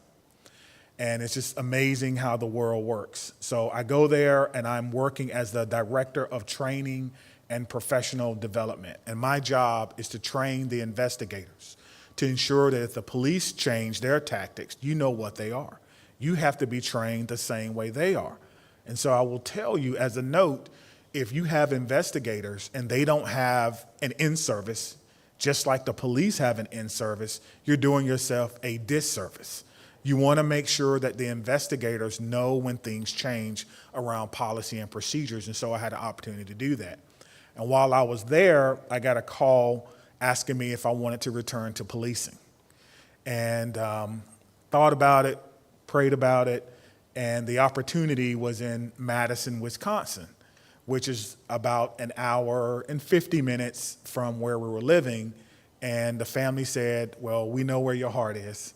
And I was energized from civilian oversight. I was energized from the fact that I knew there was more work to be done, but I could have a greater impact as chief than I would as in civilian oversight at that time. And so I took the job. I was chief in Madison for 4 years, and then I had an opportunity to go to Seattle and interview for a job there. I interviewed. They were very supportive. It was a city that I think I could help grow the police department, and so I made the crazy leap to go somewhere I've never been before, all the way to the other side of the country, and now I'm in Seattle. So I just want to share a little bit about my journey before we get into it. All right, let's go. All right, let's talk a little bit about a conversation. So if you are having to have a conversation with the commissioner, and I know you all have done that. You've had a conversation with the commissioner about what it is that you want. My question is, have you had that same conversation with the line level supervisors that are on the street? And if you haven't, you're missing out. People overestimate how much authority the commissioner or the police chief have. We are not kings. I wish we were. I wish I could say, do this, and everyone would say, okay, chief, no problem. But if you've ever been around police officers, you know it doesn't work that way. You have to get their buy-in. You have to engage them and listen to what their concerns are. In America, we have a saying, and I don't like it. It says, the only thing a police officer doesn't like more than change, the way things are. And I don't like that saying because it means that that we can't change, and I don't necessarily agree with that. My philosophy is simple, and you know, a couple of you taking notes, so take this one because it has served me well. People are not afraid of change; they are afraid of loss. And so, what you have to figure out is if people are resistant to civilian oversight, if they're resistant to wearing body-worn cameras, if they're resistant to cutting them on, what is it that they are afraid of losing? And sometimes it's, and I'll get into it, sometimes it's their authority, sometimes it's your legitimacy, right? How many of you have school-age kids? Anyone have school-age kids? No one? All right. How many of you have kids? Just throwing that up there. How many of you like kids? I don't know. I was looking at the faces out there. I said kids, and well, for those of you who, you know, it's never too late. But what's a common bedtime? What was your bedtime in the back with the green? What's your child's bedtime? 8:30. Okay. Your child's bedtime is at 8:30. Okay. All right. So I'm going to tell you now that from here on out, your child will go to bed at 10:30. Is that okay? That's not okay. You set that bedtime. How would you like it if I came in your house and told you what time your kids have to go to bed? Would you like that? Why not? I can't hear you. Why not? It's not what? Not my authority? You're losing your authority. Oh. Well, I have a PhD. I read some books. Your kid can go to bed at 10:30. Does that feel good? That's what it feels like to police chiefs and commissioners when they tell us that you will tell us what to do. I say that in love because I want you to understand what you are up against or what you have to collaborate. It feels that way to police chiefs, but there's a way around it, and we're going to share some of that. These are some slides that will help you have the conversation, not with the commissioner. He or she already knows. You need to have the conversation with the officers who are going to do the work. You need to be in their roll calls or their briefings or their meetings before they go out, when they meet with their teams, when they're having lunch, and you need to make that a constant, consistent thing if you're going to see change. They're the ones that are going to turn the boat. As a new police chief in Seattle, if I spend all my time with the deputy chiefs or the assistant chiefs, I will lose. I have to spend my time with the mid-level and the officers, explaining to them what my philosophy is and what it is that I think we're going to do to make them safe. So just a couple of things. Talk to them about your job and how it will help them be accountable. Now, the word accountable there doesn't just mean when someone does something wrong, we're going to point the finger at them. The word accountable there means I am here to make sure you have the things you need to be successful. That's the definition of accountability. I say it's providing the teams, tools, training, time, technology to get the work done. Bunch of T's, but it just means that your job, they will understand that. They will start to see you in a different light if you talk about that. The second thing is you're going to give them an objective review process. Every police officer who's ever been wrote up knows someone who's done something similar and got a different result, and they hate it. It makes them very upset to know that I wrecked a car and I got a day off, and my buddy wrecked a car and nothing happened. Every police officer has a story similar to that. It doesn't have to be wrecked a car, but something similar. What you want to tell them is that you're going to give them something that's objective. You're going to bring back some fairness into the investigative process. Why?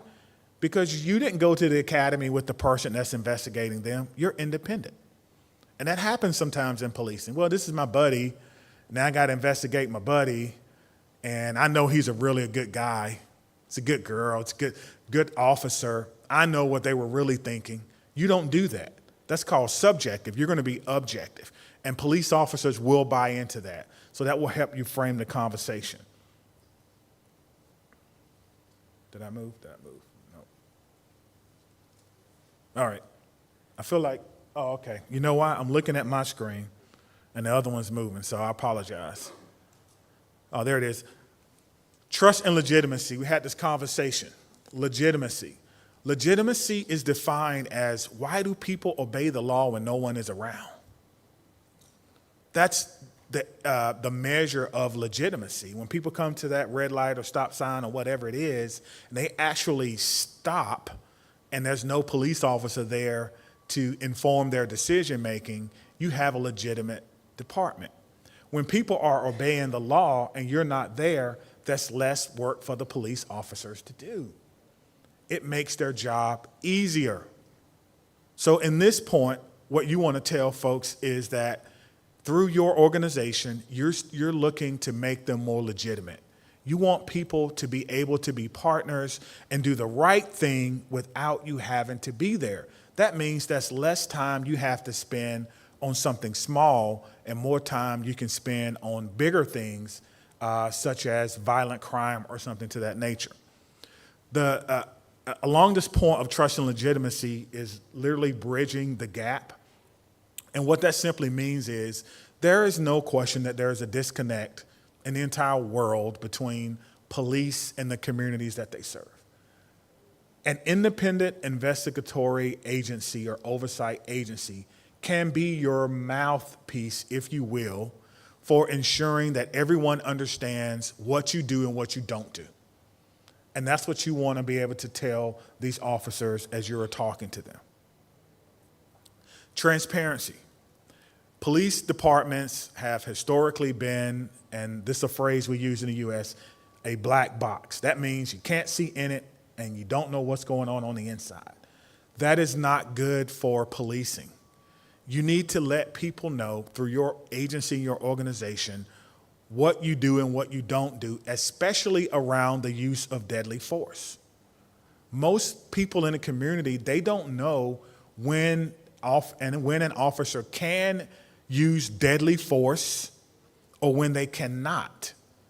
I would suggest that you create your own training for your community so when something happens, they know why you said this was good or why it was not good, and hold yourself to that standard. That's how you're going to increase your legitimacy. Number 4 is promoting better police policies and practices.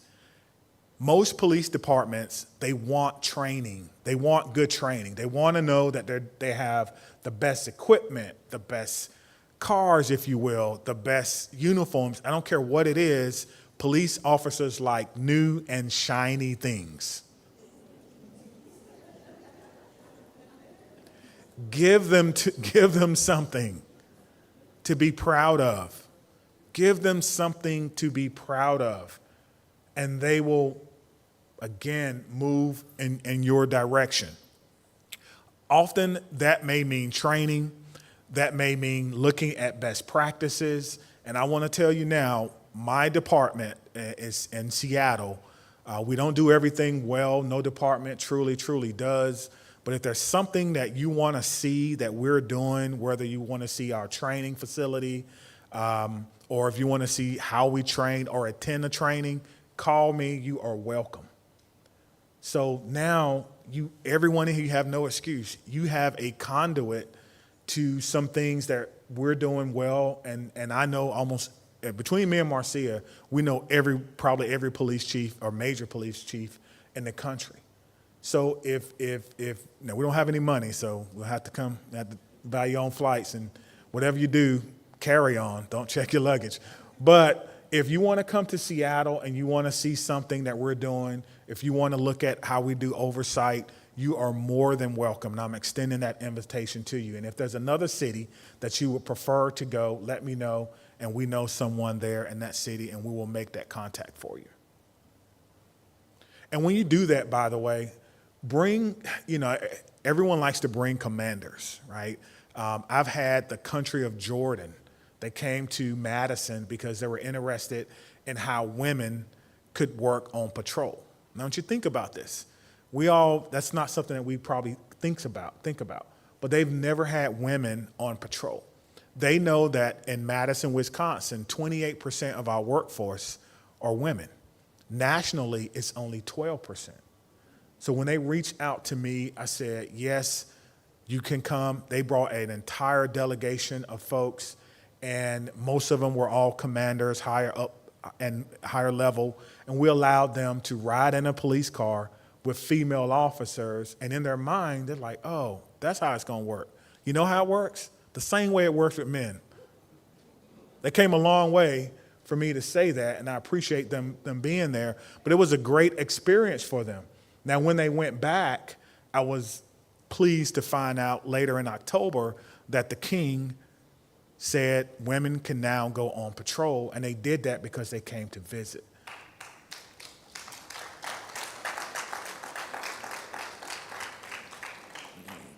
Two things. Number one, sometimes you can't believe it until you see it, the opposite of faith, right?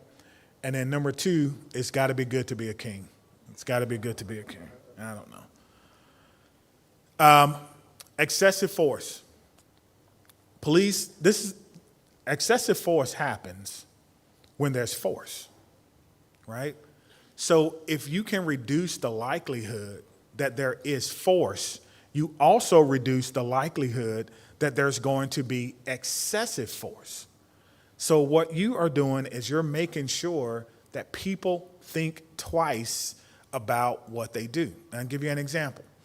I recently was certified in the state of Washington, right? So I went from Wisconsin all the way to another state, and I had to go through their certification. One of the things that I learned that was state law, or best practice, if you will, in the state of Washington is you do not point your gun at someone unless you intend to use it. And you can't do that unless there is an immediate threat. Now, the Supreme Court says an imminent threat, which means it's about to happen. Immediate means it's going to happen or it's happening now. Now, you think about that. You can reduce uses of force with simple things. You can't point the weapon at all. And if you do, that's a use of deadly force. So now I have to make a decision. I have to take some time to see, am I really seeing what I'm actually seeing? And I wasn't upset with that because I thought it should have been immediate anyway. Graham v. Connor in 1985 gave us imminent threat, meaning police officers can use deadly force if you think it's about to happen. But in the state of Washington, they go above and beyond. Article 1, Section 8 of the state constitution says it has to be immediate. You got to know what you're doing. And a lot of places don't have that standard. So that's an example of things that can be done to reduce excessive force. And making sure that investigations and things do not go unchecked or do not go unnoticed. It is very sad to me when people tell me their stories about police misconduct as I travel all over the world. And I say, well, what did you do about it? And the answer is nothing. They didn't feel comfortable going to anyone. That hurts. And to me, as a police chief, that hurts because they should feel comfortable going to you, telling you their concern, right? How accessible are you to the people that you serve? Do they got to call a number and then the number goes to another number and no one answers? Do you get the, leave a message, we'll call you back? You want to see me go crazy?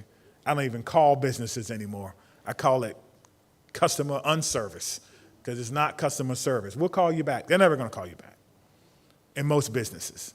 Don't be that way. They need to have access to you to voice their concerns because you could be missing something very, very important. And we talked about this, getting officers buy-in. Officers, police officers, who you want them to police the way that you're trying to get them to go. They want to know more than anything that they are supported. My police officers in the room can nod their head. They know if they're supported or not by the way you behave. And if you are, like Marcia said, giving them compliments, creating your own awards dinner for them, where you give awards for de-escalation, where you give awards for the times you could have done something but you didn't, where you give awards to people who may not make all the arrests in the world, but they may go out in the community. They may know people. They may be doing things on or off the job. They may be having their own nonprofits.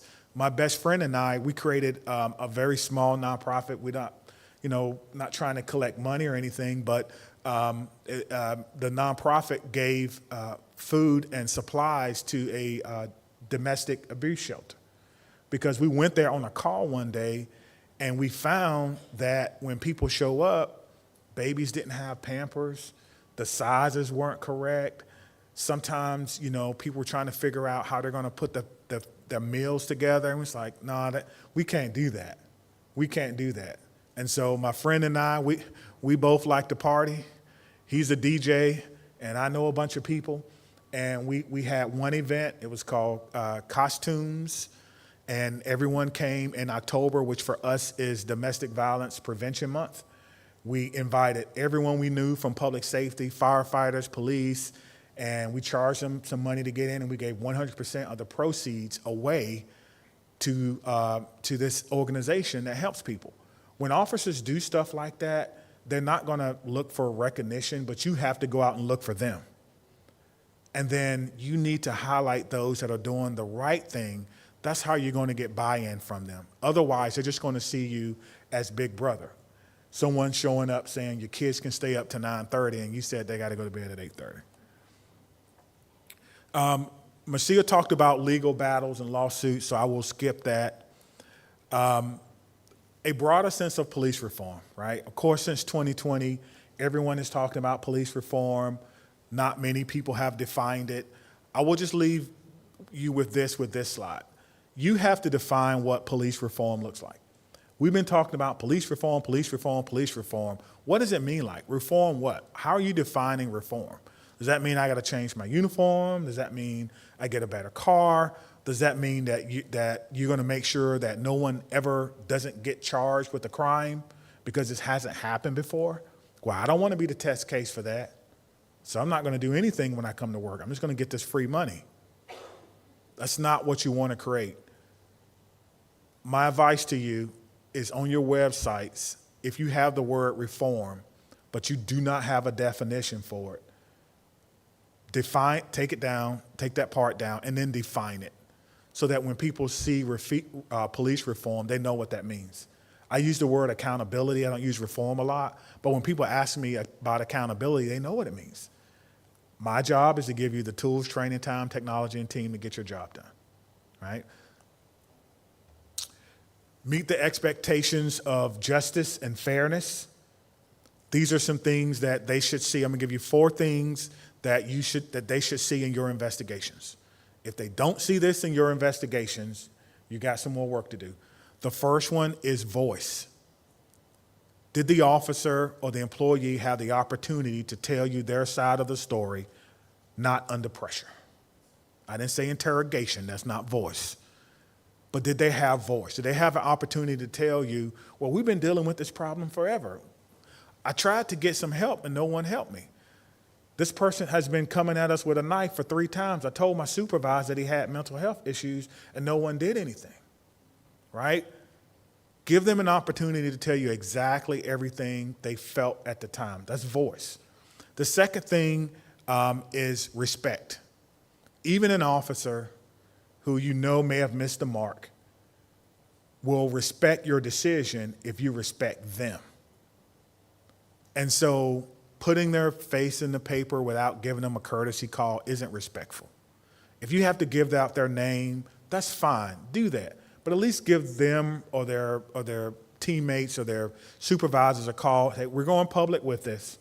You missed the mark, but I wanted to give you a courtesy call to let you know we're going to do an article in the paper. I'm going to talk about it and what we found. That's respectful. Instead of just putting it out there and all that person's going to do is get more and more angry and all they're going to do is create more and more angry people, right? You ever heard misery loves company? You might ever heard that statement?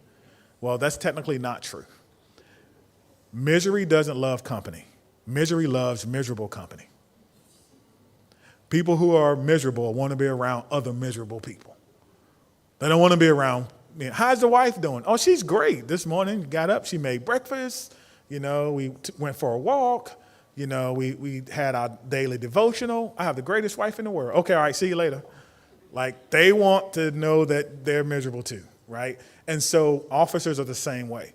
Don't create them, right? And so give them some level of respect. Even if they're angry, they'll understand that. So voice, respect, trust is another one. You can do that by letting them know exactly what's going to happen. There should not be any surprises. If you're going to interview them or investigate them, you want to establish trust, tell them what's going to happen before it happens. They should not have to guess. Well, what's going to happen now? No, they should not ever have to ask that question.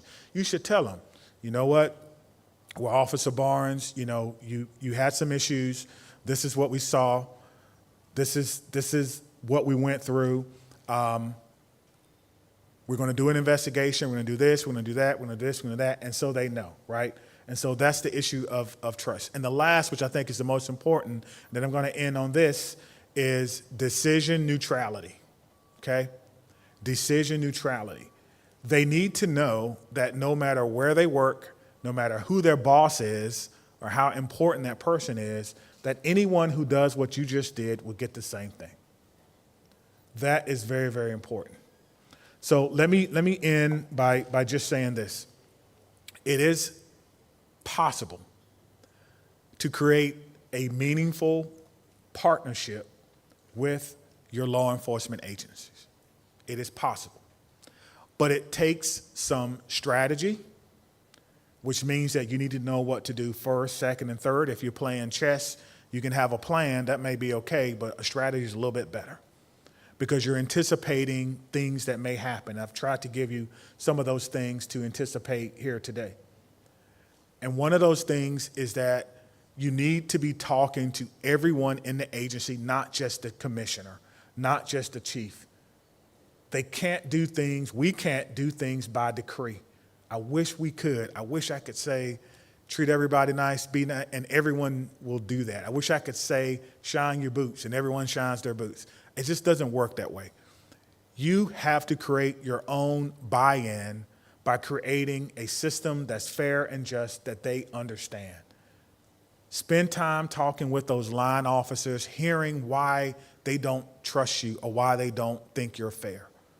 And be willing to make adjustments if adjustments are necessary. They say, well, I had an issue. They may tell you, I felt like an employee on the job was being inappropriate to me as a female officer. I felt like they were saying some things that I really didn't like. But I don't see that there's something that you do. You only take complaints from the community. Where do I go? And you may say, well, we do take complaints from you. Well, then they don't know that you do that, right? And so you have to make sure that you're doing everything you can to bridge those gaps. Finally, police departments are very insulary. And we are a special group, a special bunch. And sometimes we don't like people who don't understand what we go through telling us what to do. You can fix that by spending time with them. Maybe do a ride along. Maybe ride with them, walk with them. Get to know what they're going through so that when you're adjudicating their behavior, it's coming from a place of genuine respect, and it's coming from a place of genuine accountability. Bamako Mali, working on George Floyd, and of course, being the chief of police in Seattle. Got to say that. Don't want to mess up my good job. But anyway, and then lastly, coming to Jamaica for the very first time as a kid from a little farming house in North Carolina that was able to share a few insights to you have been one of the greatest experiences of my 50-year-old life. Thank you so much.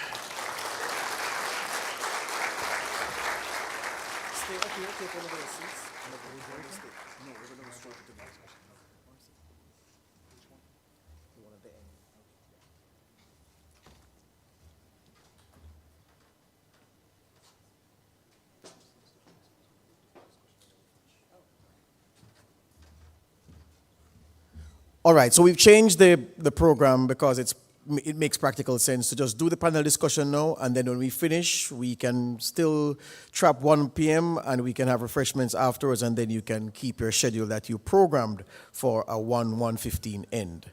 All right, so let's get a round of applause for Marcia and Dr. Barnes again.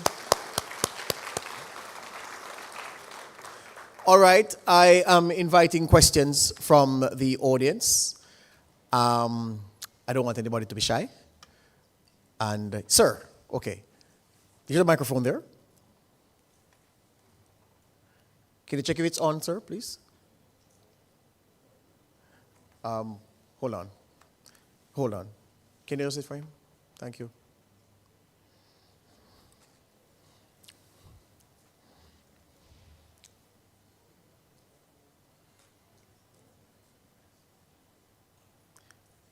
May I ask that you identify yourself and then you can pose your question or make your point? Ali Moses. My question is quite simple. I was just going to ask Marcia, what's the most valuable insight you think you all have ever come across in terms of dealing with civilian oversight with the police? The most valuable. Whew, that's a deep one. I think the most recent and one that resonated with me and that I had the most exposure to was in the process of developing a new civilian complaint mediation process for the city of Chicago. And in doing that, I had to call most of the large cities that have civilian oversight and talk to them about what makes it work, what makes community members feel like they can come forward, and what also makes officers feel like they would come to the table and sit down and talk to a community member about an incident. And so I found it valuable to hear from large cities, small cities, independents, departments that had IGs. I mean, I called everywhere to find out what works. And what I found out was, similar to what Shawn just said, that the community needs to feel like they have a voice and that they were respected for the pain that they felt for the interaction, and that the officer needs to feel that same way. Because some of the officers would say, well, I'd rather take the investigation than sit down and talk to a community member. And when you hear that, you know that that's deep. That an officer would say, I'd rather be investigated than sit down and talk to a community member, and it would be not be on their record. There would not be an investigation. It would be a non-disciplinary action. And so when I heard that from particular departments, I said, well, can you explain to me why that is? Is it because they don't feel safe, that they're not going to be berated or further humiliated or degraded by the community member? Or they feel like you're going to give them an easy pass on the investigation anyway, so it's not worth them going to the table? So I found hearing that made me ask different questions when I found that from some of the jurisdictions. So that was most impactful recently. Thank you.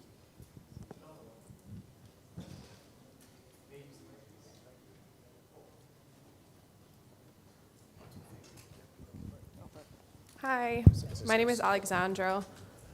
Neither of you spoke about how you work around corruption in police forces, and I'd be curious if we could hear a little bit of your opinion or thoughts on that topic. Well, most of the cases that I've worked on involve some type of allegations of police misconduct. So I'd say there is a structural way that we look at patterns in practice, and that's why Chief Barnes didn't really go into it in his conversation, but there's certain things that we look for, and I would say in some of the departments that we've gone into either on behalf of the government or as a private entity. I've done both, and we say what it is, and that's one thing that I think people look for when you're asked to come in to look at misconduct, whether it be corruption on an individual officer or corruption that goes all the way up. One of the most, I guess, alarming reports that came out in the United States, if you all want to read these, they're pretty thick, but they're very thorough, was the Ferguson report. And in Ferguson's report, the DOJ found that there was racial animus from the street all the way through the judicial system. And so I think when you put it out there and you call it what it is, and you also create a roadmap of how to fix it. And so when I've done lectures just on police misconduct in a room full of police, I always say, don't be afraid of these reports that we're giving out, because those reports are the roadmaps of what you shouldn't do, so that we don't have to end up there. Yeah, Dr. Barnes, before you respond, may I ask that you clarify the question here? It's a very important question. If you notice, Marcia tackled misconduct in public office, which is distinct from the issue of police corruption. So I just want you to just zero in more, to just broaden the question so that perhaps if it is context specific to Jamaica or if it's general, but the issue of corruption is isolated. So we're not doing, well, I'm doing your job for you, thank you. Right, so the issue, right, so misconduct is one thing, misconduct in public office, which of course we know, and then corruption, which is you are corruptly discharging your duties, you have corrupted an investigation process, you are in the pockets of big business, you are paid to look the other way by certain interest groups. That's the kind of thing I get from your question. Sure. So the first thing is you have to create a zero tolerance culture. And what that means is anyone who, and you have to clearly define what you mean by corruption. Anyone who takes a bribe, to me that's corruption. You are automatically fired, there's no question about that, and then you're going to be prosecuted. You also need to create a culture where you have whistleblower protections and that anyone can come forward with a allegation, even if it's anonymous. And then you would investigate that. A lot of agencies, they don't take anonymous complaints. You have to sign an affidavit saying that I attest to this thing that I think is happening. I don't necessarily agree with that. Because there are some things like corruption that people know are wrong and they want to do something about it, but they would be fearful of the retaliation. And if someone does put their name on something, they should be protected from retaliation. In other words, if I come and I say, I think my supervisor is taking bribes, and you investigate it, and they know or think that I'm the person who's did it, they should not be able to transfer me to a dangerous area of town hoping that I'm going to get hurt. They shouldn't be able to deny me promotion even though I'm eligible to be promoted. And there should be legal protections where if someone does that, that person now is subject to another set. Because people are smart. They won't do it in the visit. They'll get their buddy to do it. It's like, hey, can you believe that I want you to make sure I got it. And then they do it. It shouldn't happen at all. And then lastly, you have to create, I'm trying to think of another way to put it, but when I was in the Marines, we call it check firing. So check firing means that if anyone in a dangerous situation sees something dangerous, they say check firing. No matter if you're a private or a general, everybody has to stop. And no one will look at that person funny. You have to create a culture in the departments where anyone who sees something that's not right can stop it. We have in the U.S. we're doing training now called active bystandership for law enforcement, and there's a lot of science about why people don't intervene when they see something wrong. If you haven't had that training, you're missing out. Everyone in here, I'm telling you now, in my 25 years of being a police officer, it is a game changer.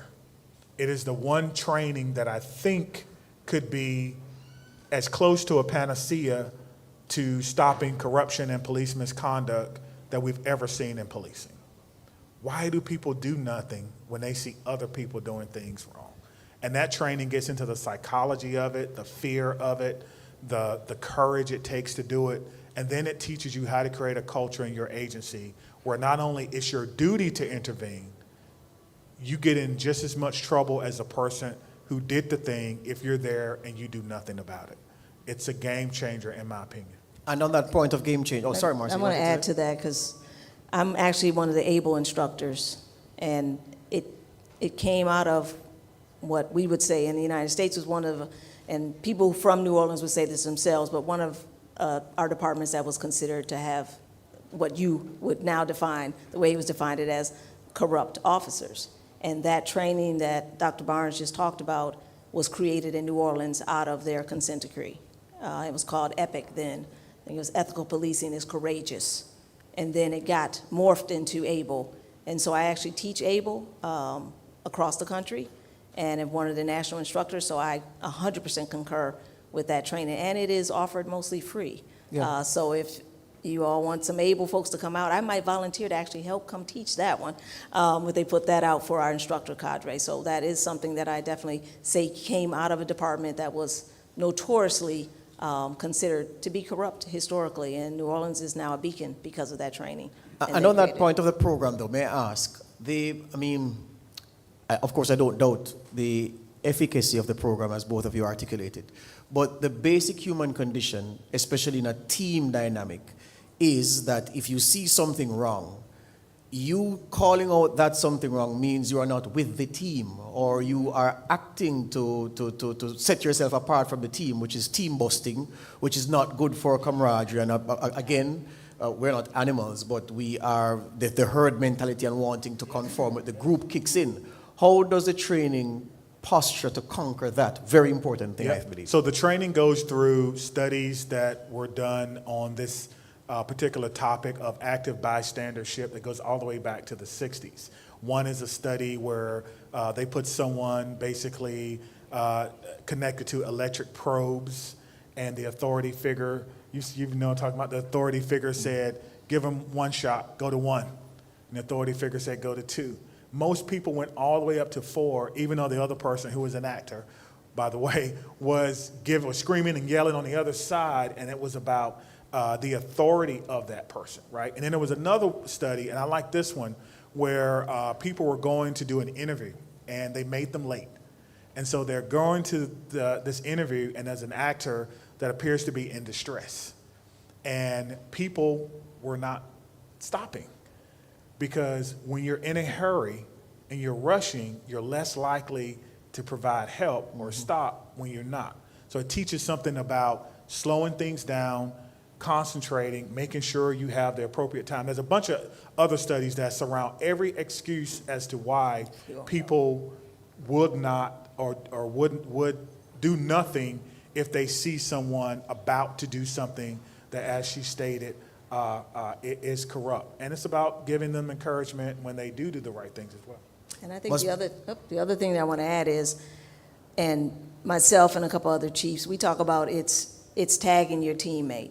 So if I saw Shawn doing something because he was getting upset, be able to tag, he actually said the code word. So there's a code word aside to it as well. So if we're he and I are partners and we're out in the street and I'm the hothead normally, and he sees me getting riled up, he'd be like, all right, partner, I got this.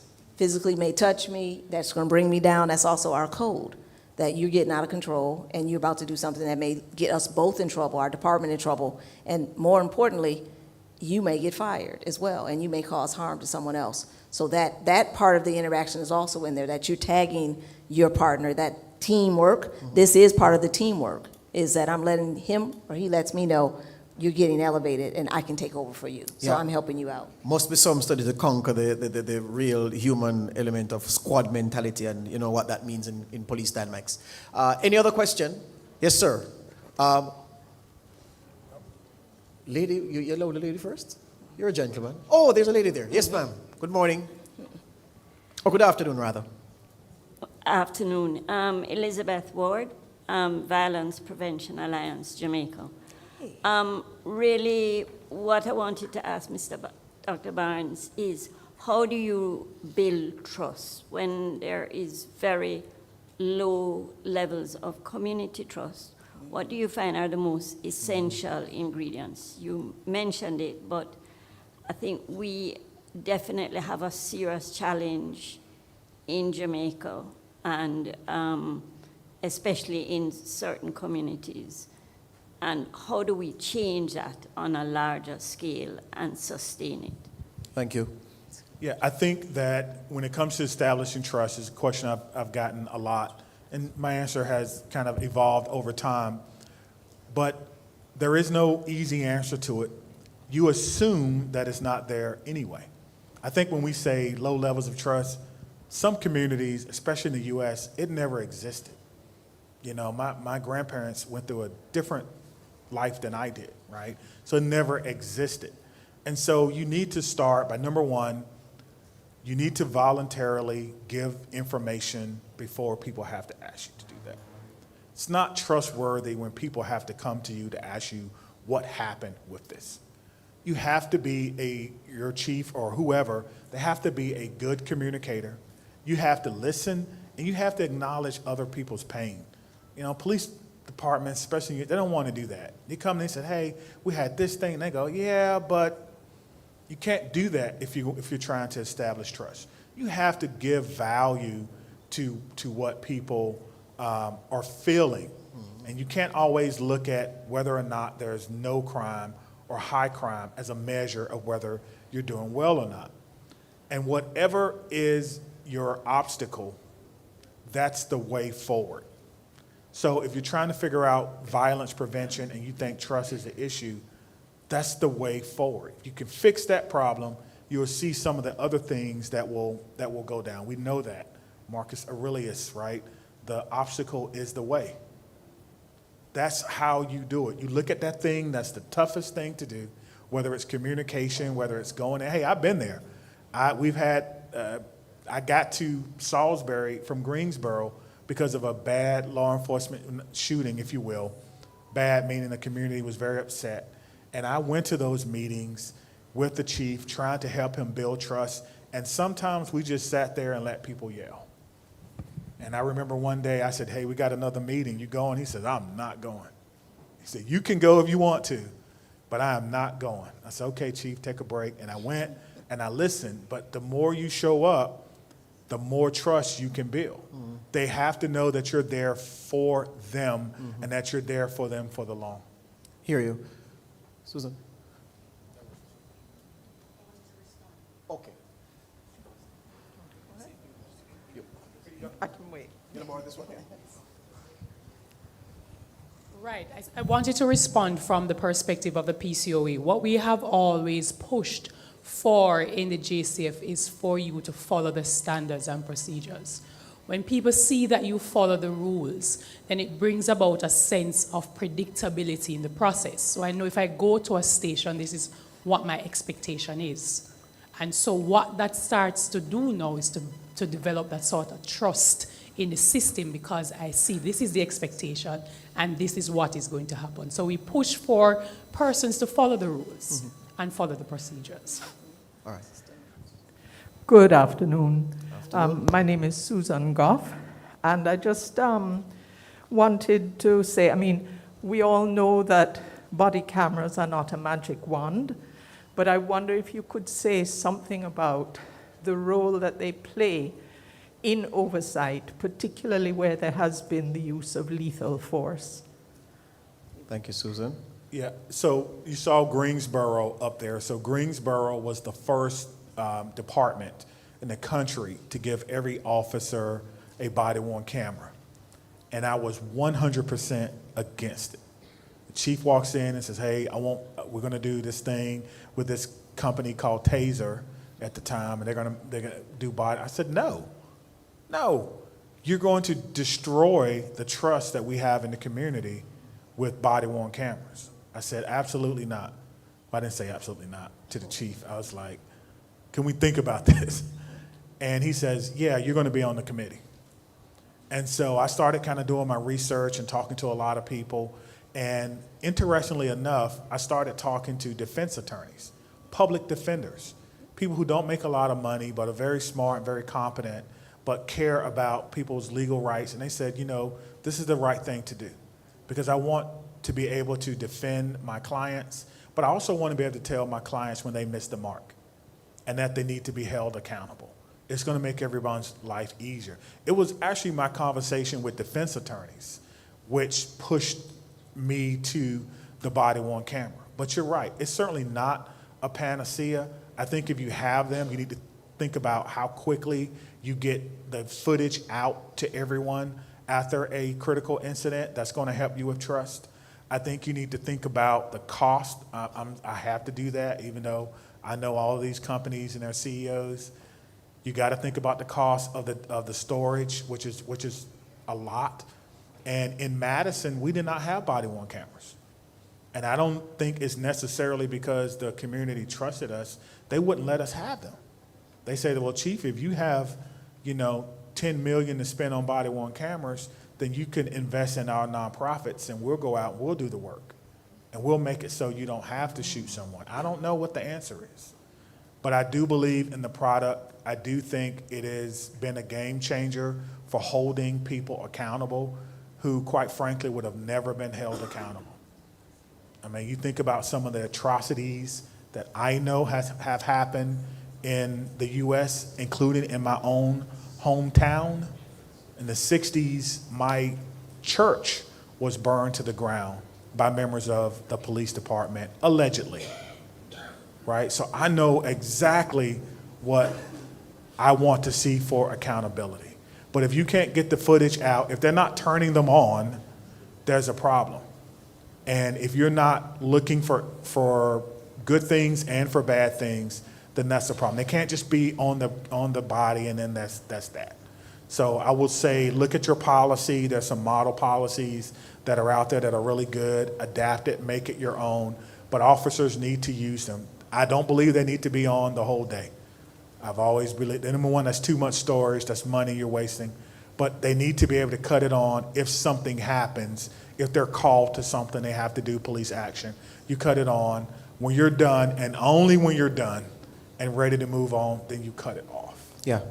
Young man, you wanted? Sorry, afterwards.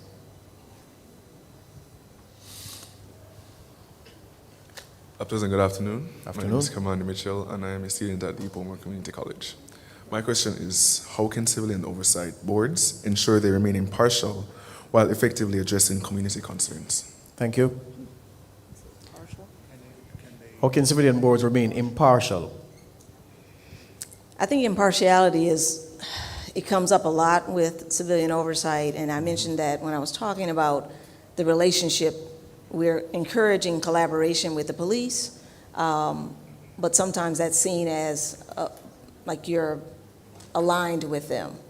And so part of the impartiality is going to come from what you're putting out, what your stances are on, and how you're staying with the procedures. I like what this young lady just said about the systems that you follow, and then that you're following those as civilian oversight. And some of the cities, where there's been a lot of issues, have been those high-profile critical incidents. And whether you fall on the side with the police as far as the incident, and they say, again, I say there's no good shooting, but there was a shooting that was within policy. And so when you come out with that, or you come out on the opposite side and say, no, based on the body camera and based on our review, we don't believe that it fell within the police policy, and we're gonna go against it. I think you gotta call them the way you see them, and you gotta be consistent. It's just like when you go on the stand as a lawyer, if you've only been a defense witness, they say, don't you get paid by defense attorneys to get up here and say your opinion? And you go, yeah. And you're like, have you ever done a prosecution side? No. And then you think right there, obviously they're gonna fall with the defense. So as civilian oversight, I think you need to be able to answer that question. Yes, I have been against the police on multiple occasions. And yes, I have gone with them on the occasions where the body camera, the testimony, the witnesses, everything did look like it was within policy. I'm sorry that someone was injured or killed, but I feel like in this case, it was within policy. So you have to be able to do that without the community having any doubt that you're willing to stand for what you feel is right. Yeah, I just want to, just real quick. So, saw you're a student, which is great. So Dr. Lori Fradrell at Florida Atlantic does a lot of research on this topic of implicit bias. And I like it because it forces everyone to understand that we all have our biases. And that's okay. You can acknowledge your biases, but that doesn't mean that you can't be impartial. And so I think sometimes people want civilian oversight to be perfect. They want you guys to kind of float around on this cloud and be above pro. But you know, we all have our biases, and we need to acknowledge those. Some things I see makes me very upset in policing, and I can acknowledge that. Hey, I didn't like what this person did, and that really made me mad. That doesn't mean that I can't be an impartial source. So just, you know, I understand what you're saying, and I will say one other thing, and I had it on my notes, but where you get your authority from, just be careful about that. Because if your civilian oversight board is tied to a particular political party, a political person, when that person falls, guess what's gonna happen to you? You're gonna fall too. So you need to make sure that it's okay to be appointed by the governor, constable, whatever it is, it's okay, but you're not beholden to that person. Yeah. And at some point, you're going to have to be able to articulate that. Yes, sir. Your turn. All right, so good afternoon. My name is Andrew McDaniel. I am from the Department of Government at the University of the West Indies, Mona. So a critical element of the discussion that we've been having since morning is the idea of trust. And I'm assuming the room is majority Jamaicans. Everybody understands that trust is a big issue. Or think about community-police relationships, and both of you touched on it, especially Marcia's presentation. The part about all of this, that there's a trauma response between Jamaicans, and I'm contextualizing it now, between Jamaicans and the police officers whenever there's an interaction. Now, Dr. Barnes, in answering the question asked just now, mentioned the idea of trust when it comes down to civilian oversight.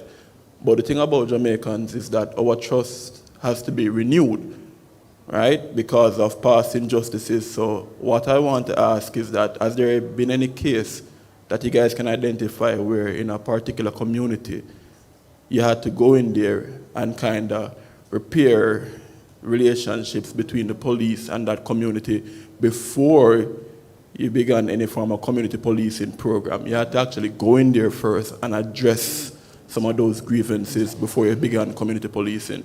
Yeah, Thank you, Andrew. Yeah, that's We both got one. Yeah, that's what we did in Salisbury.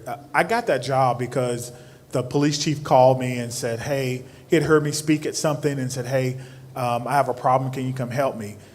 We have something, search warrants, everyone's familiar with it. We were doing something at the time called no-knock search warrants, which means that, boom, the doors open and then there's the cops. They executed one of these on some robbery suspects, and a 18-year-old boy was killed in the process. The allegation was that he was asleep, he was startled, he grabbed his pistol, and there was an exchange of gunfire, and he's now dead. I don't know. But I know that he asked me to come there to help him repair trust. And then he asked me to come there and work there as his deputy. I agreed, knowing very well what I was walking into. And that's when I said it was tough. They did not want to have anything to do with us. Every major group, every major church did not want to do anything with the police. And so we had to, number one, wait for evidence to come back. We had to show them what actually happened. We had to show them body-worn camera footage. We had to do a lot to demonstrate what we did, but there's no good police shooting, ever. And when someone feels that an atrocity has occurred, that someone has lost their life, you can't go in there leading with your statistics, data. You got to listen to people and you got to talk to people. And sometimes police departments don't want to do this. You have to be willing to say, I'm sorry for what happened and I commit to do better. When's the last time you heard that? Police chiefs don't want to do that. It's like as if this is some barrier or maybe some legal person, you're a lawyer, has told cops that if you do that, people are going to sue you. I don't know. But we met with the community, we broke it up into small groups, and that didn't work out because then people thought we were having secret meetings. Why wasn't I invited? Well, your meeting is Tuesday. Well, why did they get to go before me? You care about them more? Like, it was a disaster. That didn't work out well. And so we went through the community, and then I started a foot patrol, if you will, initiative, starting with me. So me, the chief, and you can look this up. In fact, if you Google me, there's a photo of me doing this with some commanders. Captains, get up, get off your desk, let's go. What do you mean? Yeah, I know you're safe. Get up, let's go out in the community. And we started by doing foot patrols. We went door to door, knocking on doors. We had like a little flyer, hey, here's some community policing, here's some stuff that's going on, shaking hands. And there's a great article about it, and there's a photo of it. We went door, my goal was to try to knock, like if I was running for office, I tried to knock on every single door in that community where that young man lost his life just to reestablish some trust. Let me touch on that just briefly. I took a different approach, in our respective city in Chicago. I was actually called in to work with 85% lived experience. So in your terms, we were just talking about impacted individuals. And I was actually hired to come in and facilitate rebuilding trust. And they were kind of at a standstill as far as where they wanted to go with use of force policy based on a consent decree mandated by court. And the community members didn't want to sit down with the police, and the police didn't want to sit down with the community members, and that's a very, again, generalization.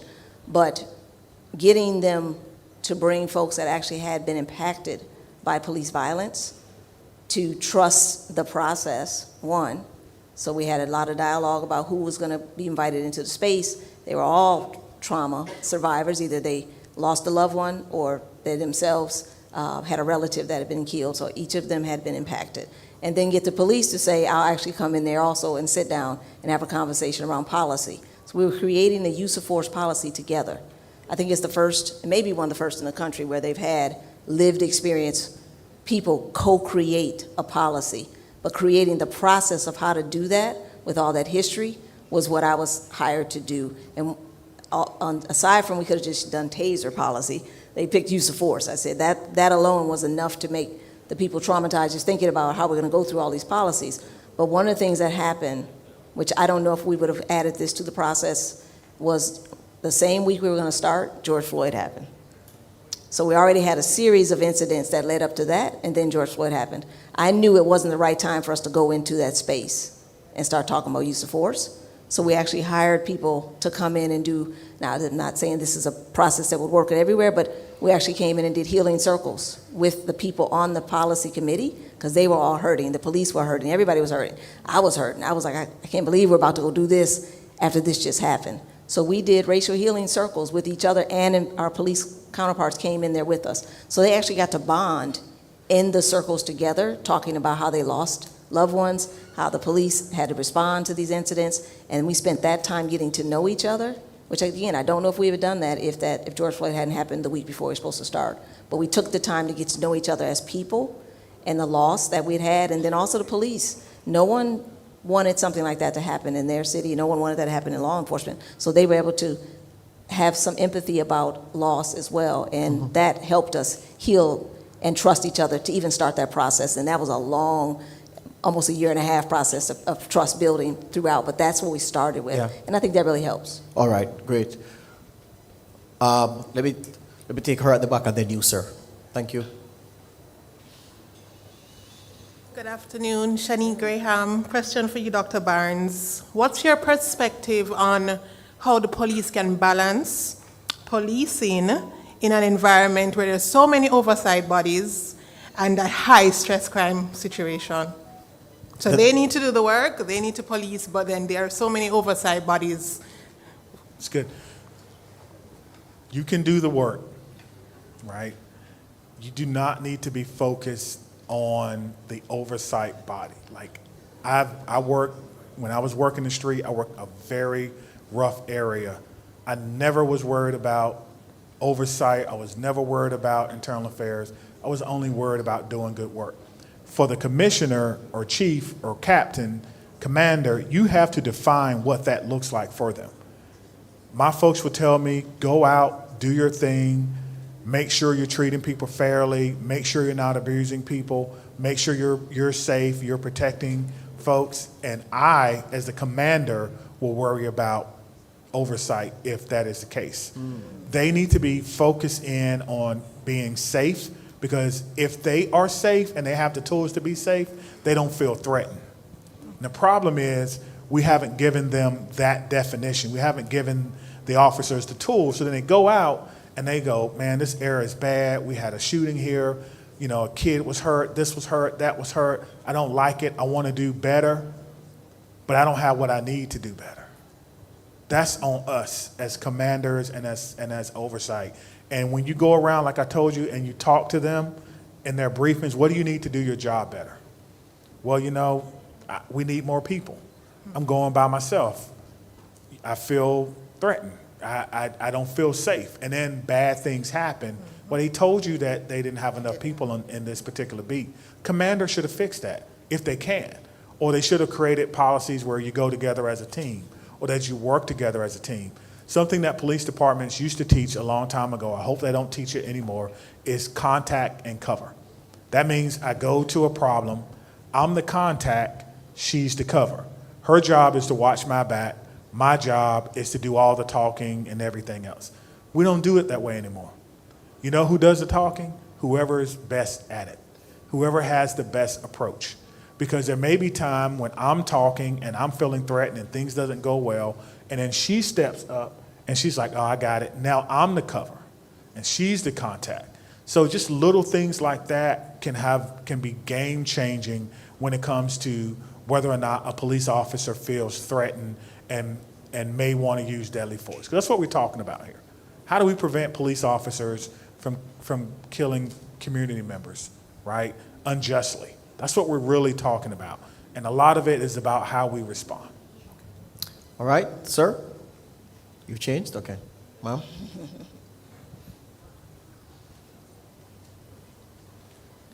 Good afternoon. My name is Luana Tucker, and I'm from the Portmore Community College. I'm studying criminal justice.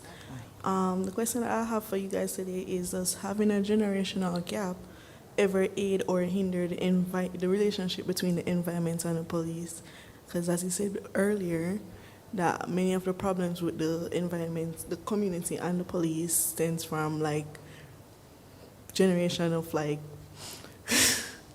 I'm nervous, sorry. No, don't be nervous. Yeah, you're doing well. You're doing well. Like generation of stories being told of things that happen between the police and the community. Yes. Is it easier now with the new generation being educated in like police is good, this and that? Yes. Thank you. So you got the gist of the question you want me to try and, you good? Okay, Yeah. good. I'll start as a professor. I see a lot of hope. I just went back into academia after a 11-year removal from teaching undergrad and graduate students. And so I see a lot of hope. The students that I'm working with are minority serving institution, and they love policing. And I'd say, to answer your question, one of the things that I'm doing, the first year I did was bring in 10 years of reform. And so what I did was start with Michael Brown, with Ferguson, and went all the way to George Floyd. And I brought in all different people from those cities to talk to the students about what happened and get them to think about it. So you got a historical perspective in 10 years versus 40 years of policing. But then at the end of that lecture series, I asked them, do you feel like there's things that we still need to do? And what are they, based on what you have learned in your books? You've talked to 10 different cities, leaders, chiefs, lawyers from those incidents. What do you think we should be doing for the next generation to start trusting our leaders and our police and our communities? And how can we build a relationship? And so I think talking to youth in general, students obviously in college that are going into the profession or interested in the profession, but also those youth that are impacted by it, bringing them into those circles to have those conversations with our students as well. Dr. Jones? Yeah, so academically, there's studies on this concept of linked faith. And when they consistently talk to young people, they find out that some of them have a low favorability of police, but very few of them have ever had an actual interaction with the police. And so we're battling that issue of linked faith. Now, first of all, that was an amazing question, by the way, probably one of the most important. Give her a hand, that young lady. I love that. I love that. So the generational thing, it's very interesting because my parents' generation, they knew about it, but didn't see it every day, right? And in my generation, we saw it beginning with Rodney King. Anybody ever heard that name? Oh, yes. Rodney King. And then now it's like, oh, man, we have evidence. And then my daughter's generation, and she's 28, they have social media, and so they see everything on social media. And then the younger generation, which is my younger kids who are like 13 and 16, they know about it, but they're not as in tune to what's going on in the world. Their TikToks and social media is comedy. I'm just trying, I don't have a better word, but the word, it's comedy. It really is. It's not informative like it was before. Most people don't even watch the nightly news anymore. Like it used to come on at like 7 o'clock. I think it comes on at like 4:30 now. I'm like, who's watching? They know no one's watching. It's not the same. And so we are battling that. We're trying to understand that. You know, my oldest daughter, who's 28, her generation believes that my generation didn't do enough. And that was tough to hear. And I'm like, wait a minute, who do you think you're talking to? You know, they feel like we should be further along than we are now. And then the younger generation, my younger kids, they're not paying as much attention. In my generation, you know, we had hip hop. It was coming up. It was really big. I don't know if you guys, hopefully you do listen to hip hop. Or my 90s hip hop was full of social commentary. I mean, we had groups that told you in a very artistic way what was actually going on. Yes. And then you had Cop Killer by Ice-T. Yes, you had. Yes, you did. Yes, you did. And you had F the Police. I'm sure you heard it once or twice. NWA and all that. Maybe once or twice. Now, I'm going to say, fortunately, hip hop is so bad the kids don't even listen to it anymore. Yeah, it's mumble rap. That's what mumble rap. Yeah, point made. Anything else? Oh, our chairman of the. Oh, you want to do it yourself, Arlene? Lady Arlene? Go ahead. Can go ahead. Go Good ahead. day, everyone. I am Arlene McBean, Sergeant of Police, and currently the chairman for the Jamaica Police Federation. I want to greet everyone here and also acknowledge this momentous occasion recognizing the Honorable Oliver Clarke. Thanks to the POA. Now, to the panelists, I want to thank you also, but I'm going to start with Madam Thompson. I listened keenly to your presentation where you highlighted the 6 C's and the conception, the composition, collaboration. I think I'm getting it right. You spoke about the creativity, culture, and credibility. Dr. Barnes, you recognize trust, accountability, and I think, what am I missing? Transparency. Now, within the Jamaican context, whilst I've listened to your experiences abroad and so on, the Jamaica Constabulary Force being an organization over 150 years old, we have come a far way with all the issues and the things that we need to enhance transparency, accountability, and trust. I believe, as I heard Madam Ingram spoke about the numerous oversights that we have, I think our transformation is not just spoken about, but it's seen, heard, and felt. With that being said, my question to you, because I am really struggling with this as a person wearing 2 caps, as a police officer and as an advocate for rank and file members. How do we, my question to you, how do we correct the culture? I'm going to pluck one of your C's. That culture within communities where, because of the narrative of some of these oversights and advocacy groups, we realize there is a standoff when it is not necessary by persons in communities because of a narrative.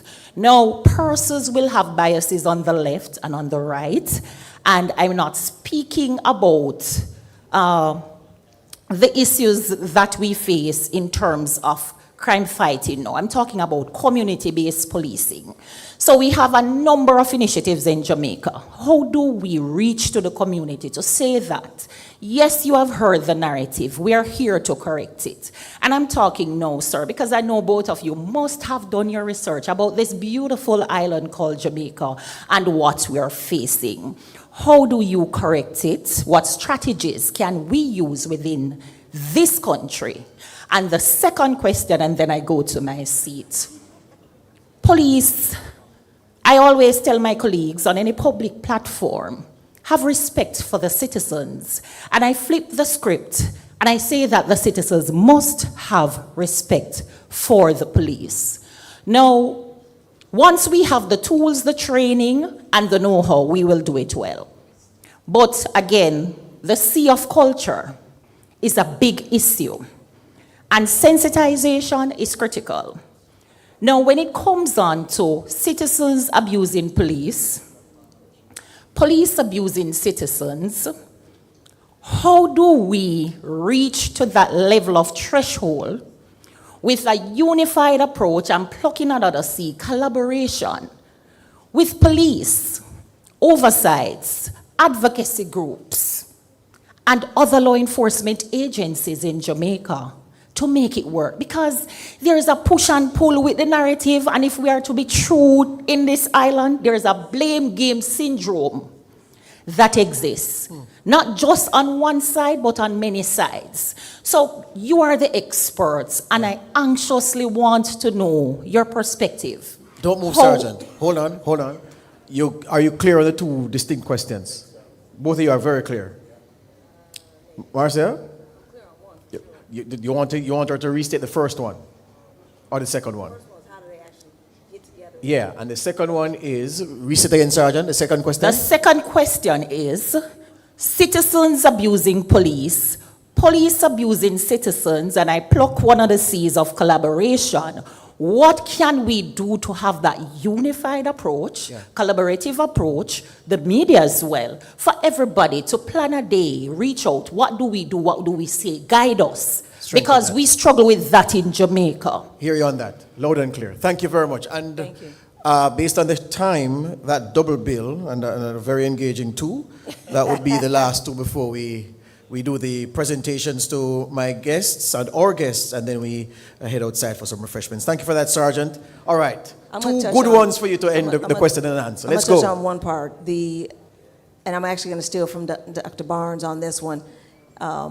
Finding something shiny, and what I mean by that shiny, I mean something within your culture, and fixing that one thing. And so I had spoken to someone here about, I opened up a conference that was an international police of all women from all over the world, 68 different countries, and trying to find one thing that 68 countries could relate to in policing kept me up all night for being the opening speaker. But I think that's where Jamaica is right now, is to find that one thing that the police can relate to, the community can relate to, oversight can relate to, and you can actually fix it together. And bringing people around that one common goal, I think will bring that cultural aspect in, because it has to be culturally nuanced. And we talked about, and we talked about that, we hadn't talked about it here, but working in different spaces outside of the United States, Africa, also with me working in the Caribbean with other Caribbean countries, there is culture that's different, even if those are U.S. territories. The culture of how they police is different than how we do on the United States territory. So bringing that into the conversation and recognizing that we're different, but we all have one thing that can fix our community, you will rally around it, and that will be the start, that ripple effect. That's what I've seen. Dr. Jones?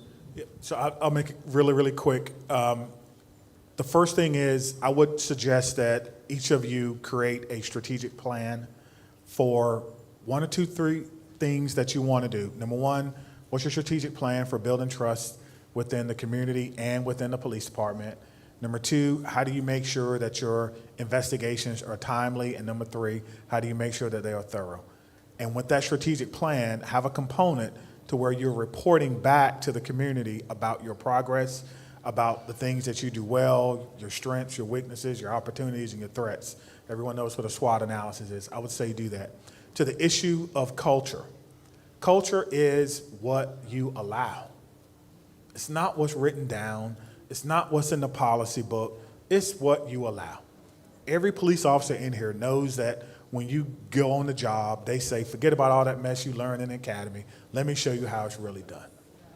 You have to change that part of your culture to where you flip it and you say, don't forget about what you learned, let's practice it.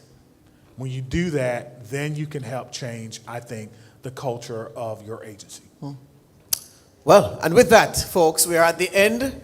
Thank you to Dr. Barnes. Thank you to Marcia Thompson. Thank you to you for listening and for participating and for being a good audience. You can clap yourselves now. We're at the end.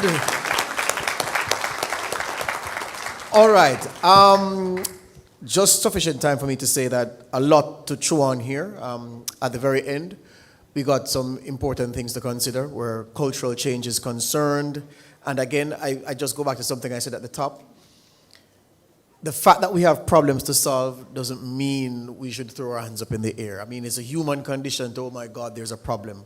But that's what we're here for. And if you have considerable skills, if you have considerable experience, and you find yourself under pressure to apply those to the solution of problems, feel blessed that the things that you have invested your time and your energy and your resources into, building into your character, into your skill set, into your ability, that you're being called upon to use them, that's why you have those skills. So feel energized and not enervated by the prospect of challenge and problem solving. It's why we are here. Yeah? And I want to encourage you to continue working to iron out the issues that make life difficult and unduly so for us here in Jamaica. Thank you again. May I invite a few people to make some presentations to our guests. The PCOA chairman, Mrs. Jacqueline Hinks, may I invite you to the stage?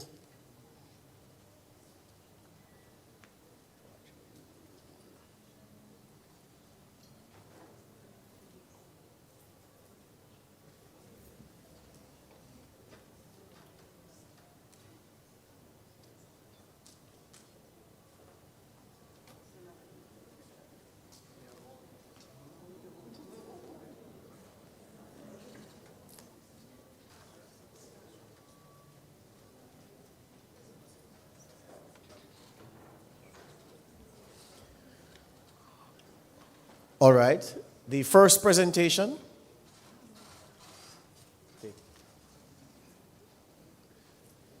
is to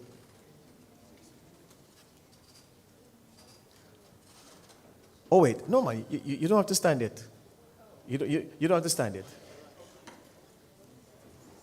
First presentation is to Ms. Monica Ladd, the widow of the Honorable Oliver Clarke.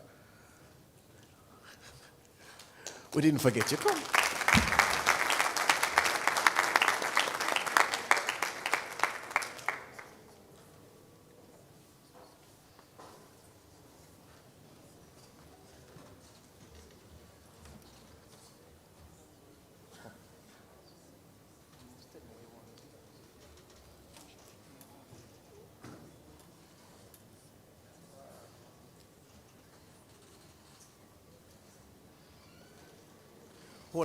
Hold on. You want to ask face the face.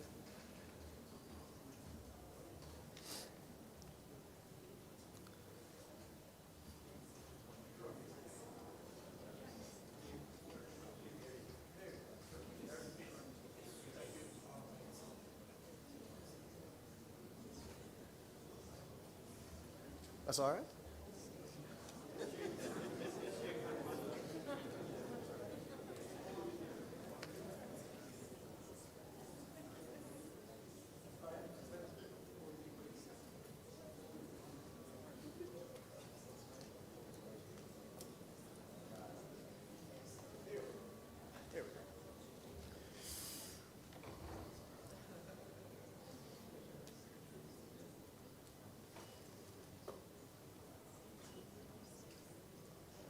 All right, thank you.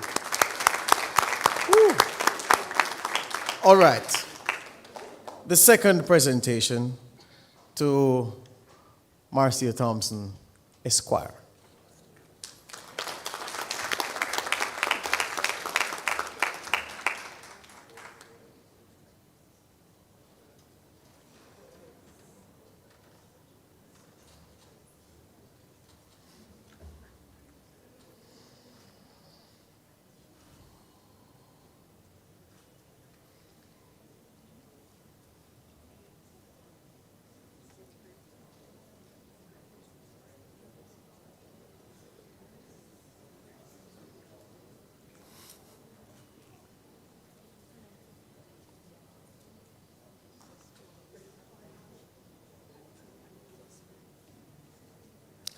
All right, good. Thank you, thank you. And the third presentation, Dr. Barnes, step forward, sir.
three.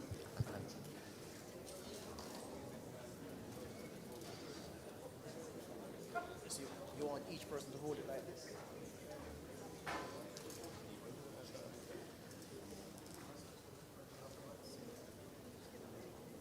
You're in the picture. You're in the picture.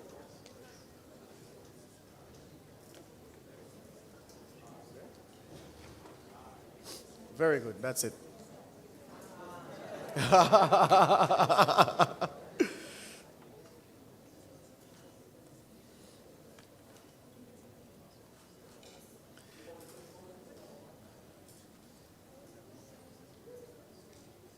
Thank you. Thank you. Thank you very much. Thank you very much. Thank you. So thank you. Thank you, Mr. Singson. Thank you for turning out, and I look forward to seeing you at the next one. Time enough for me to say, strike up the band.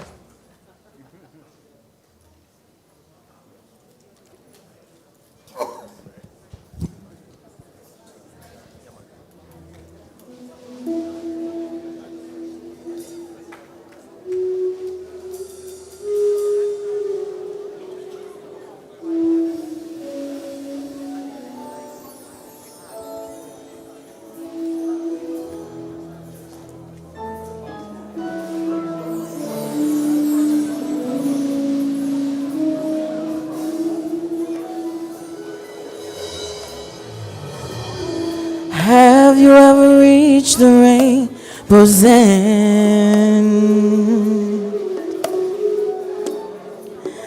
Did you find your pot of gold?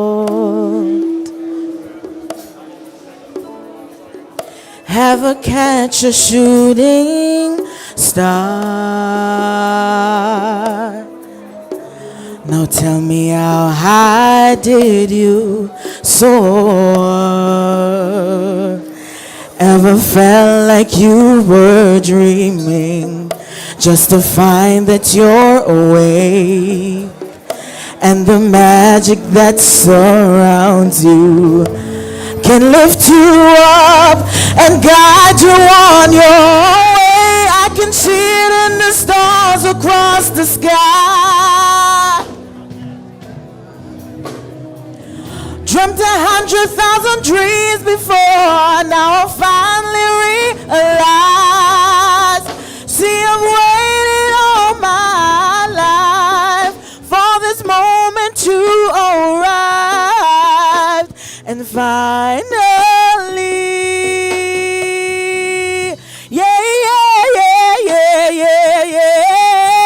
I believe in the impossible. If I reach deep within my heart to overcome any obstacles, don't let these dreams just fall apart. See, I strive to be the very best, shine my light for all to see, 'cause everything is possible when you believe.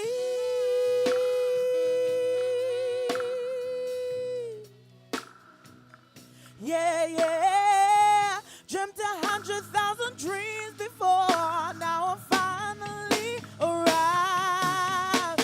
See, I've waited all my life for this moment to arrive, and finally,